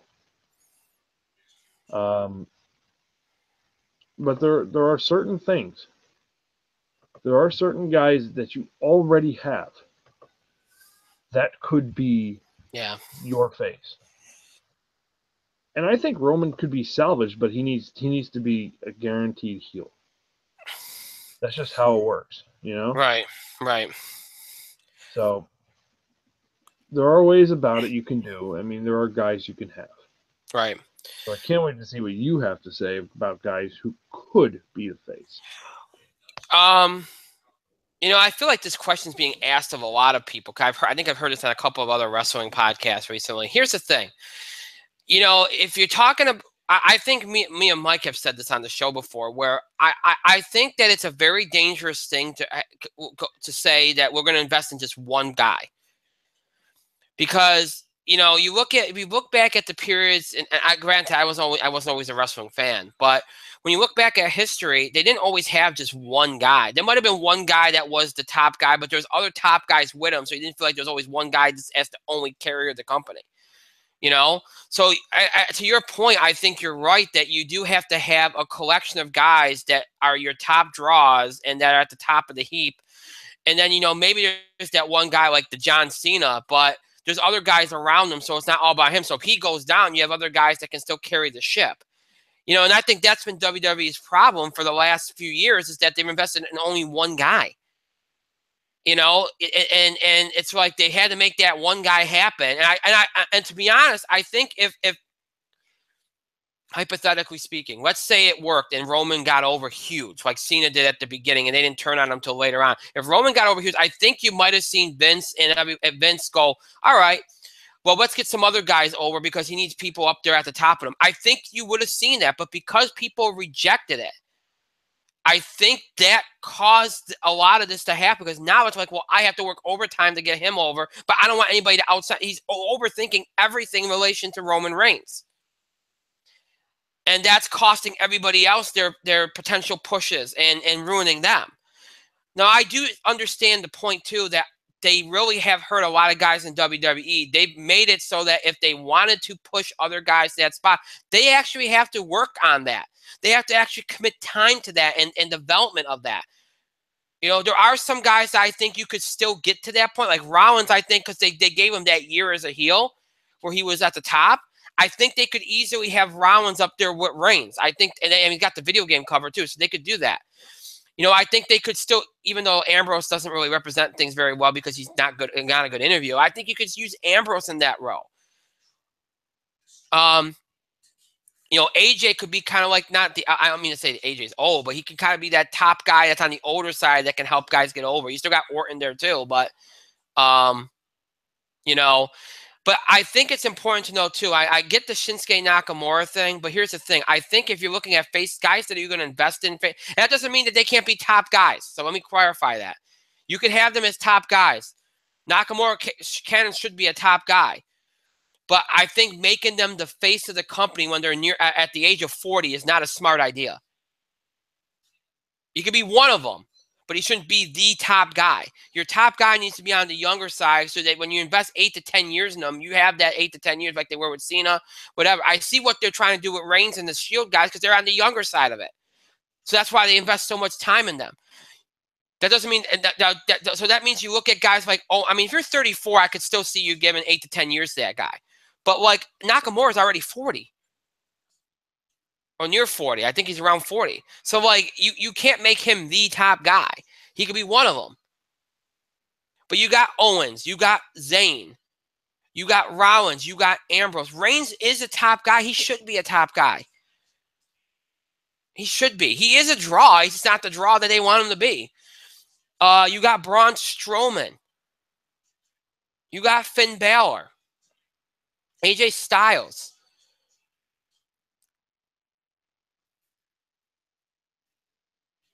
I think they could actually maybe do something with Gable. Maybe. With some attention and some a decent push, maybe. They could have done something with Bray Wyatt, but I don't know. Nakamura, again. Bobby Roode. But again, Bobby Roode's on the older side. I think Mike hit the nail right on the head with Adam Cole. I think Adam Cole is somebody that you could definitely work with in that role. But there should be a group of faces, top faces. You got 2 brands. I would say you want to try to have 3 top guys on each show. So that way, if somebody goes down, you're not in like a full panic about it. And that's what they've been for the last couple years. Every time somebody top guy goes down, they're in a full panic. Somehow they've gotten other guys over during this Roman thing. I don't know how, but they have. But if they commit a little bit more time and go full on out with some of these guys, then they could have some top guys up there. And then even if Roman, I mean, if they somehow salvage Roman, he is the guy, then it's not going to come off as so obvious. It's not going to be as annoying to people, I think, because you know that there's other guys up at the top of the heap with them. Because you just keep putting Roman over everybody. Again, what are you going to do with him at a certain point? Just going to rehash the same stuff over again? Can't keep doing that. So I think you make sure that you might have that one guy as the top guy, but you have other guys up at that same level. That that way that you have a more multiple faces that you can utilize, and I think that'll help. All right, this is the last for the night. Hang on a second, I just saw it. Where'd it go?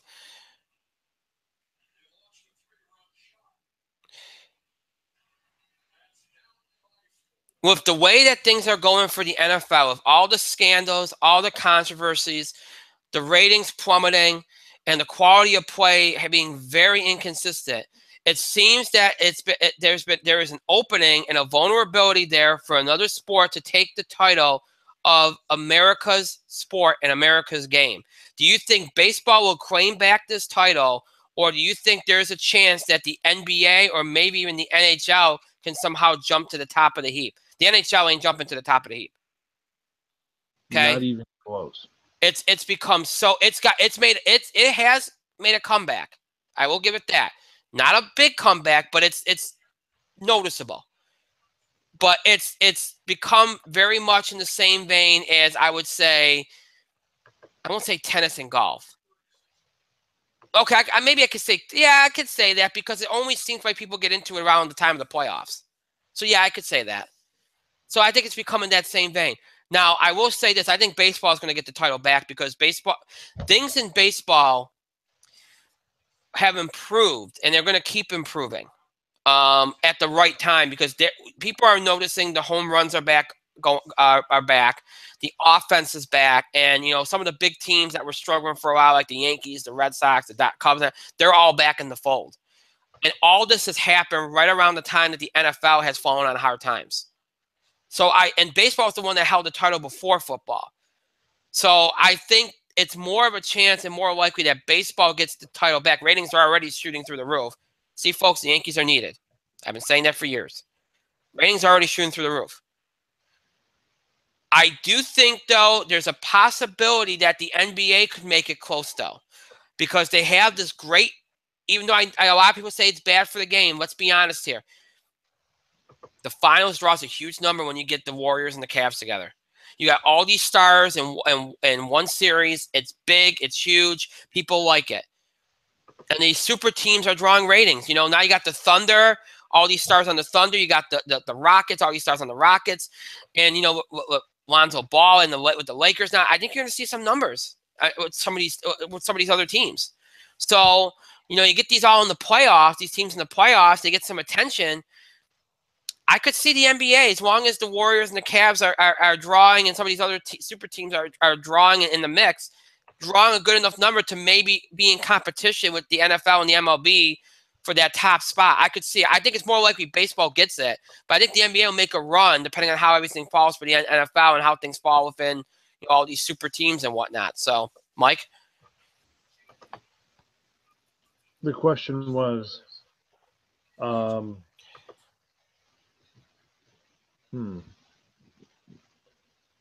will anybody overtake the NFL, right?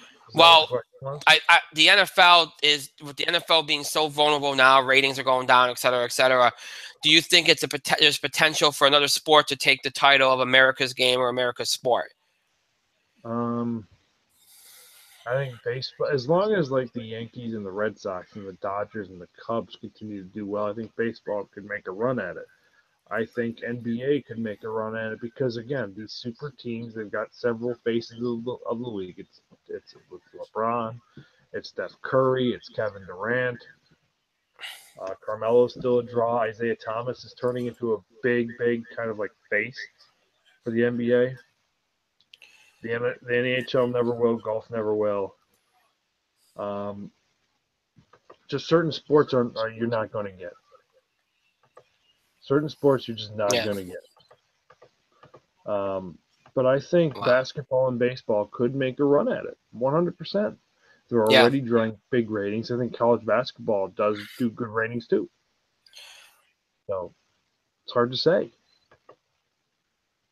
There was an article, and I wish I could remember it. I can't remember where I saw it. I saw it on Monday, where they said that in a lot of ways, college football has already surpassed the NFL. So yes and no, but there's still a lot of detriment and that downside to college football, and college athletics in general. To be honest with you, let me go ahead. College athletics has to sort out its amateur issue, if you catch my drift. Right. You want to know why I think maybe that's happened though, and I think this article noted that. I think really maybe it's surpassed NFL this season because people were looking for better quality football, and college football had, and then NFL didn't. I think that might have been what it was. And plus, they had a lot of big games in September, which they never done. So that might be why it's happened this year, but I don't expect it to stick. That's for sure. But yeah, let me just put it to you all this way, okay? If baseball has a season like this year, and I know that the pennant race has kind of petered out at the end, but they've had a great playoff so far. A lot of big teams in it, a lot of big teams in the mix. If they have another year like this year, with all the offense, with all the home runs, and a lot of these big teams in the playoffs, I think they'll get it. Because this year they built themselves back up big time. There was a huge improvement in the amount of attention baseball got and the ratings and everything. I think next year, I think next year will be it if they have another year like this year, for sure. I think it'll definitely happen because that's how it happened in the late '90s, you know. So, I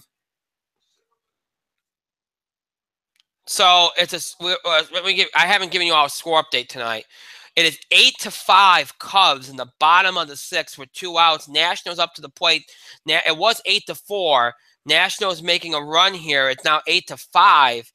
And they got a nice little run going here right now with 2 men on. Again, 2 outs with Murphy at the plate. So this is going to be an offensive game, and neither one of these teams. Well, I mean, the Cubs have a slightly better bullpen than the Nationals. Nationals don't really have a great bullpen, but it's going to be interesting. It's going to be an interesting final 3 innings with these two teams to see who can get the outs, because it's been more of an offensive game than I think I would have anticipated. I didn't think it's going to be a 2-1 game. I didn't think it was going to be right now we're at an 8-5 game here in this game 5. So Cubs and Nationals, 8-5 Cubs in the bottom of the 6th inning with the Nationals threatening a spot in the NLCS against the Dodgers on Saturday on the line. We'll see who gets it.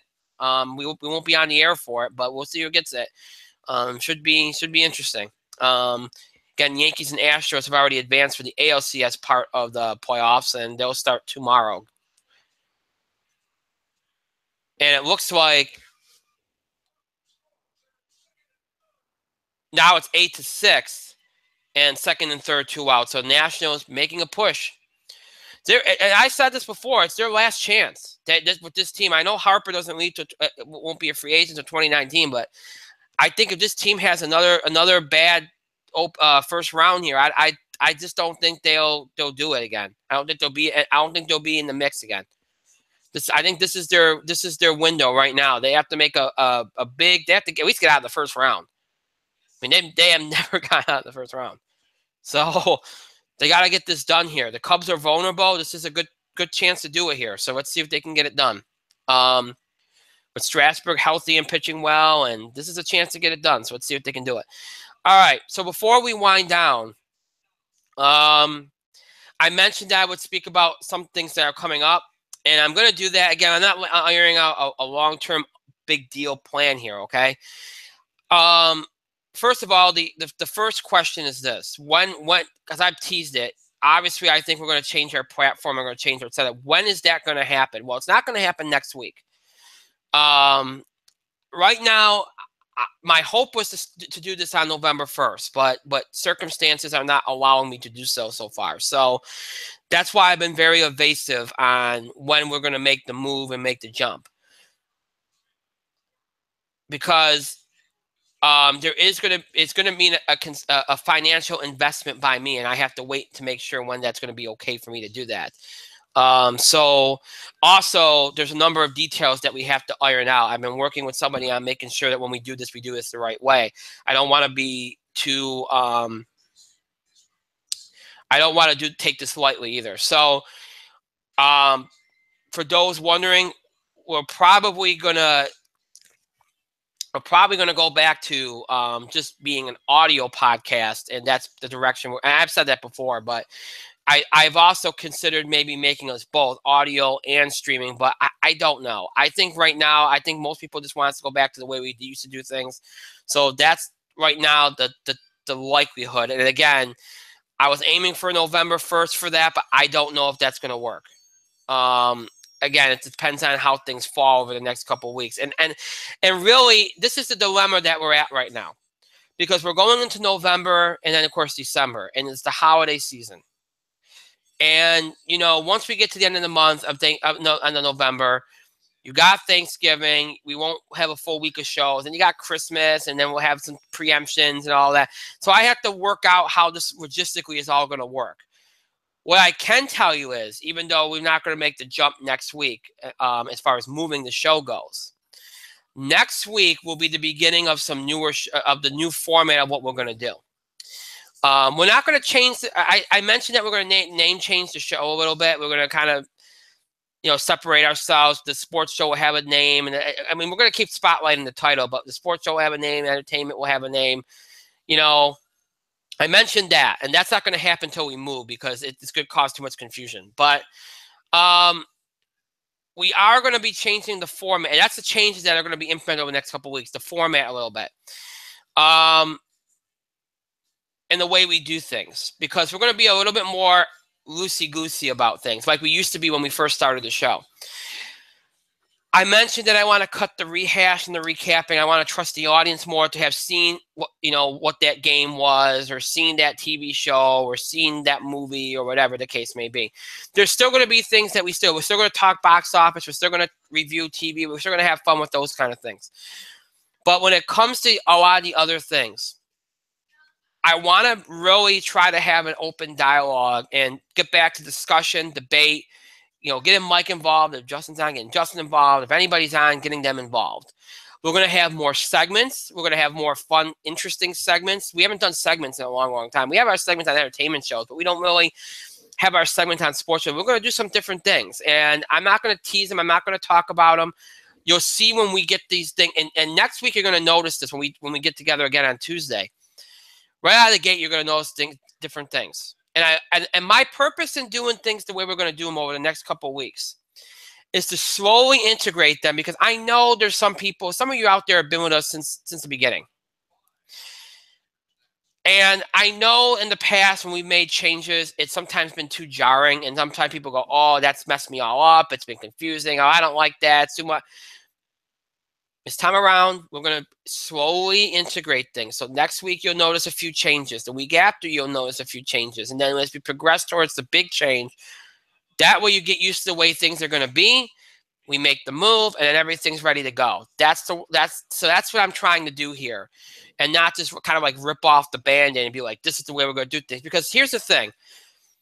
The feedback that we've gotten from our fans has been fantastic. The feedback I've gotten from many people off the air, including my co-hosts, including people I trust that I worked with in radio and other things, it's been great, and it's been very helpful. I've been guided through this. I want to do this right, because in the past I've had big ideas. We try to make things happen, and it hasn't always happened. And this time I want to make this stick, and I want to make this work. So this is something I'm not taking lightly, and I want to do this without alienating the people that we have, the fans that we have, and everything. I don't want to alienate anybody. So that's why we're being a little bit more careful about this and being a little more vague and being a little bit more, I won't say hesitant because that's a bad word. Methodical, it's a better word. That's why we're doing that. Because here's the thing. The last time we made a significant change to the show was 2 years ago. We've been on Google Plus and YouTube for 2 years, and I can't believe it's been 2 years. And, you know, I was excited about the idea at first. I thought it would help us. It didn't. I was shocked by the amount of people that thought we lost something when we did it. And I don't know why we lost something, but we did. And I don't know what it was. I don't think really anybody can point their finger at what it was, but I also, too, we've had a lot more problems with this setup. We've had a lot more, you know, it just hasn't worked. It just hasn't been good. And I remember going into the change. I remember when I was supposed to make the change in September, we couldn't do it. And I remember, you know, when we moved from blog way back 7 years ago, for those of you that can go back that long, when we made the change from Blog Talk Radio to Talk Show after 4 months, there was an energy, there was an excitement, it was fun. We really took off, everything clicked, and it just worked. And I never had a doubt about it. I mean, we had our problems with Talk Show, but at the beginning of that, it just worked, okay? When we made this move, you know, we ended Talk Show, and we went to Google Plus, and we went to YouTube. I will tell you, folks, it was not the same. You know, I struggled with it going into it. I struggled with it as we did it. It just never worked. I could feel it in my gut. I could feel it the way I was doing it, and it hasn't worked since. And I haven't had the same passion or fire for it since we've done it. And so, you know, it's just been about figuring it out and making sure we do things the right way this time. Because here's the thing. If we're going to ever do a streaming thing like this, you know, is it really aesthetically pleasing to see, like, you know, what you see? We don't have a studio space. We don't have a space where we can kind of set up a set or something. We don't have that. And when you do this, you have to have that. I know some people are fine doing things in their bedroom or their living room with the backdrop. I know they're fine with that, but I'm not. And I don't think any of you are not, because I could see that the way you've been responding to us over the last 2 years. So that's why we need to make some changes, and that's why we need to get our heads on straight, and that's why we're doing what we're doing over these next few weeks and months. We want to get back on track. We want to get back to the way we want the show to be, the way it was intended to be, and that's what we're going to do. And it's going to be fun, and it's going to be lively, and me and Mike will probably get into a lot of arguments, but that was fun when we got into arguments and heated debates, because that made the show. So that's what we want to get back to. And I know over the last few months, there's been a lot of talk, you know, from among our fan base, if you will, about what we're going to do. You know, I think people thought I might quit. And I'm going to be honest, the thought crossed my mind, because I have a lot of things going on. And, you know, people ask me, you know, how are you going to have the time for this? And, you know, all that other stuff. And I say, you know what, I'm going to find the time. Because the fact of the matter is, for the longest time, I wanted to do this. And, you know, I've worked very hard. I've, you know, trained very hard. I've educated myself, school, college, everything, to do something like this. And I don't know if I have the best voice for it. I don't necessarily have the best look for it, but I really wanted to do this in some way, shape, or form. And that's why I started this, and I had a passion for it, and I wanted to do it. Mike was nice enough to jump on and do it. And I had so many big ideas for it. It's mine. I can, you know, it's my, I control it, but at the same time, because I control it, I leave it all up to you all too. From day one, I've said this is your show. I just host it. I deliver it. A lot of the things that we wanted to do, we haven't been able to do, and I'm hoping we can still do them. And to me, in order to even have a chance at doing even half the stuff I want to do with this thing, we got to change this. We got to make these changes. we got to get this. It just has to be better. And if it does, and we take off, and that great.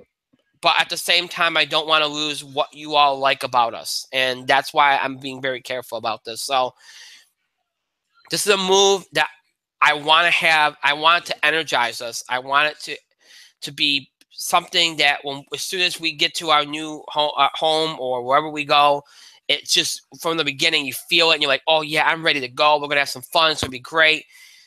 That's what I'm hoping to do.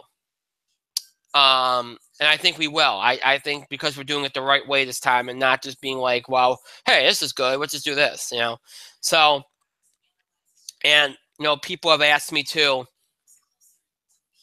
because I mentioned this a month ago, about having more shows, more content, if you will.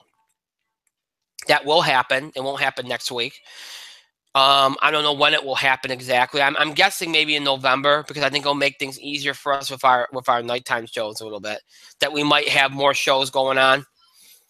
But yeah, you know, because I think once you get into November, you have more to talk about, so it makes it more conducive to doing more shows. But how that's all going to work? How, you know, I said that we're going to move our time to 8 o'clock, but we're not doing that yet. Again, we're going to do little things at a time. Next week, all you need to know is the first step is next week you'll notice some format changes. We'll have some more segments. You know, we'll do things a little bit differently in terms of the flow of the show. That will be the things that you notice next week and maybe even the week after. And then once you get into November, you might notice things like time changes and all that kind of stuff. But again, little by little, over the next few months, you will see these things integrated, and then you'll see the finished product. And I think it'll be better for us. It'll be better for you all, and it'll be better for our future. And hopefully we can get some of the things done that we've wanted to get done for a very, very long time. So that's all I really wanted to say. I know that's not as detailed as many of you thought or assumed, but I just wanted to address it and kind of give you an idea of how things are going to go and how methodical they're going to be. And again, some things will be implemented next week, and we'll slowly go from there. So with that being said, let's wind down, and then I'll give a little message at the end to kind of wrap things up. So let's wind down. As always, the show might be over. It's not mean you have to stop interacting, contributing to the show, continue to have your voice heard. Email us, Facebook us, tweet us your feedback, your questions about the show and the scheduling of the show, topic ideas, breaking news items, radio, entertainment, sports, or wrestling that you want us to cover, reactions, comments, or opinions, and we talked about on the show, things we said. Again, your feedback, we need it, we want it, keep sending it.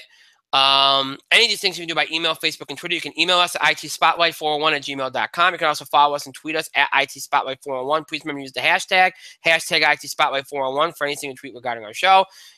And, of course, you can find us on Facebook. To search for In the Spotlight 411 on Facebook, and make sure that you like our fan page once you're on it or once you find it. We encourage you to follow us on Facebook and Twitter for the latest information about the show, especially when it comes to scheduling. Obviously, last-minute postponements are the way it's happened. So you want to make sure you follow us on Facebook and Twitter so you have access to that information so that you know what's going on. Of course, we also post random thoughts on our Facebook and Twitter as well. So to have access to all that and more, make sure you follow us on Facebook and Twitter. Just search for In the Spotlight 411. You can search for In the Spotlight 411. And then make sure you follow us on Facebook and Twitter, and you'll be able to do all that and more. If you'd like to keep up with the show or look back at classic episodes, you have two ways in which to do that. You can either stream us anytime on Google Plus and YouTube.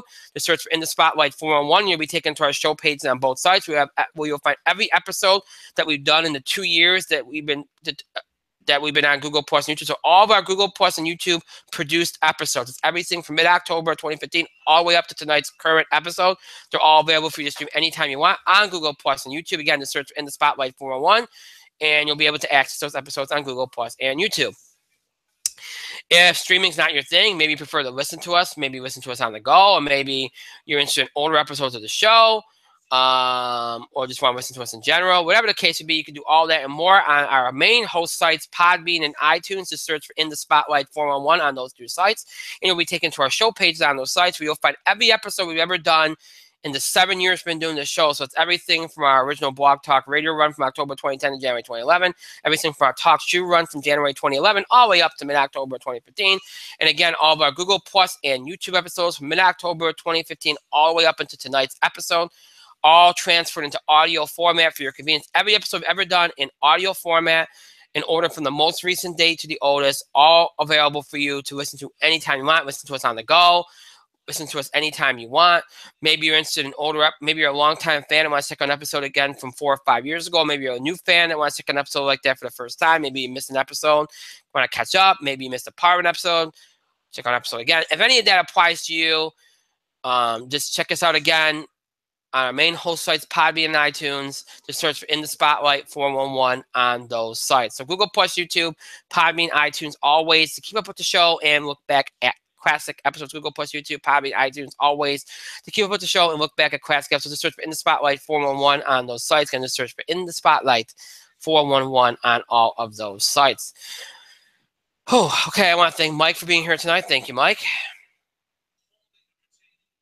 It is time for bed. Thank myself and our great show, pat myself on the back, and thank all of you for your continued support and contributions to the show. Thank you so much for watching. To those that will be watching or listening to this later, thank you to you as well. Before I wind down here, as I said, I have a little message for everybody. This is an anniversary. I didn't make a big deal out of it. And again, it's not a milestone that you want to make a big deal out of it. So, I mean, 7 years, but still. But as always, when we do this kind of stuff, I want to thank all of our loyal fans and watchers and listeners and all those that help us out with the awards throughout the year, that we do. Obviously, my co-host, Mike, Justin, when he makes an appearance. I'll thank my wife because once in a while she makes a cameo. My dog, because once in a while she barks and makes a cameo, along with the cats and all that. But I decided that's what I was out there. But, anybody in some way, shape, or form that's helped this show and, over the years or in any way, shape, or form has been involved. Thank you to all of you. And, of course, thanks again to our fans, our listeners, our watchers for sticking with us through the good times and the bad and the ugliness and the, technical problems and all that kind of stuff. Thank you. We appreciate it. It's something that we've been doing this for 7 years. We've been on 3 different platforms. And for the most part, we still have that audience we've cultivated in the first 2 years we've been doing the show. They don't always check us out live, but they check us out. They watch us or they listen to us at some point. And that's pretty good to do that, to, of all the changes and all the issues that we sometimes have and all that. That's something. That says something. So either that or people are just afraid that if they don't watch or listen, I'm going to annoy them on certain message boards. You know who you are. But anyway. But thank you seriously to all of you. I appreciate it. We appreciate it. And let's hope, again, in the next couple months, good changes and things get better and lots of good stuff to come. So that is it for this week. Again, Cubs Nationals Game 5 to decide who goes to the NLCS. That's on TBS. So if you're interested in that, check it out. It's a good game right now. So check that out if you're interested. We'll talk baseball playoffs on Tuesday. We'll talk about the Yankees' little Cinderella run here. The ALCS and NLCS both start this weekend. We'll talk about them, maybe preview them a little bit. By that point, we'll be well into them, but we'll still talk about them, preview a little bit. We'll talk about the baseball playoffs as a whole, NFL, any other sports headlines we have to cover. Also on Tuesday, we will be we'll do some wrestling. We will preview WWE's TLC pay-per-view. I've decided not to do a separate show because I don't think there's going to be enough to talk about to do a separate show. So we'll do TLC pay-per-view on Tuesday. We'll do questions and comments from the fans if we have time. So if you want to send something in for that show, you can do that. And then you can also do that during the show on Tuesday as well. So we'll do all that. So sports wrestling on Tuesday, entertainment next Thursday, box office beat, TV highlights, all that good stuff. And maybe something else. I haven't decided yet if we're going to do something else, but we'll see. So that's what's coming up next week. And again, there'll be some subtle changes, not subtle, more than subtle, noticeable changes with the format and stuff next week. But you'll see what I mean next week when we get there.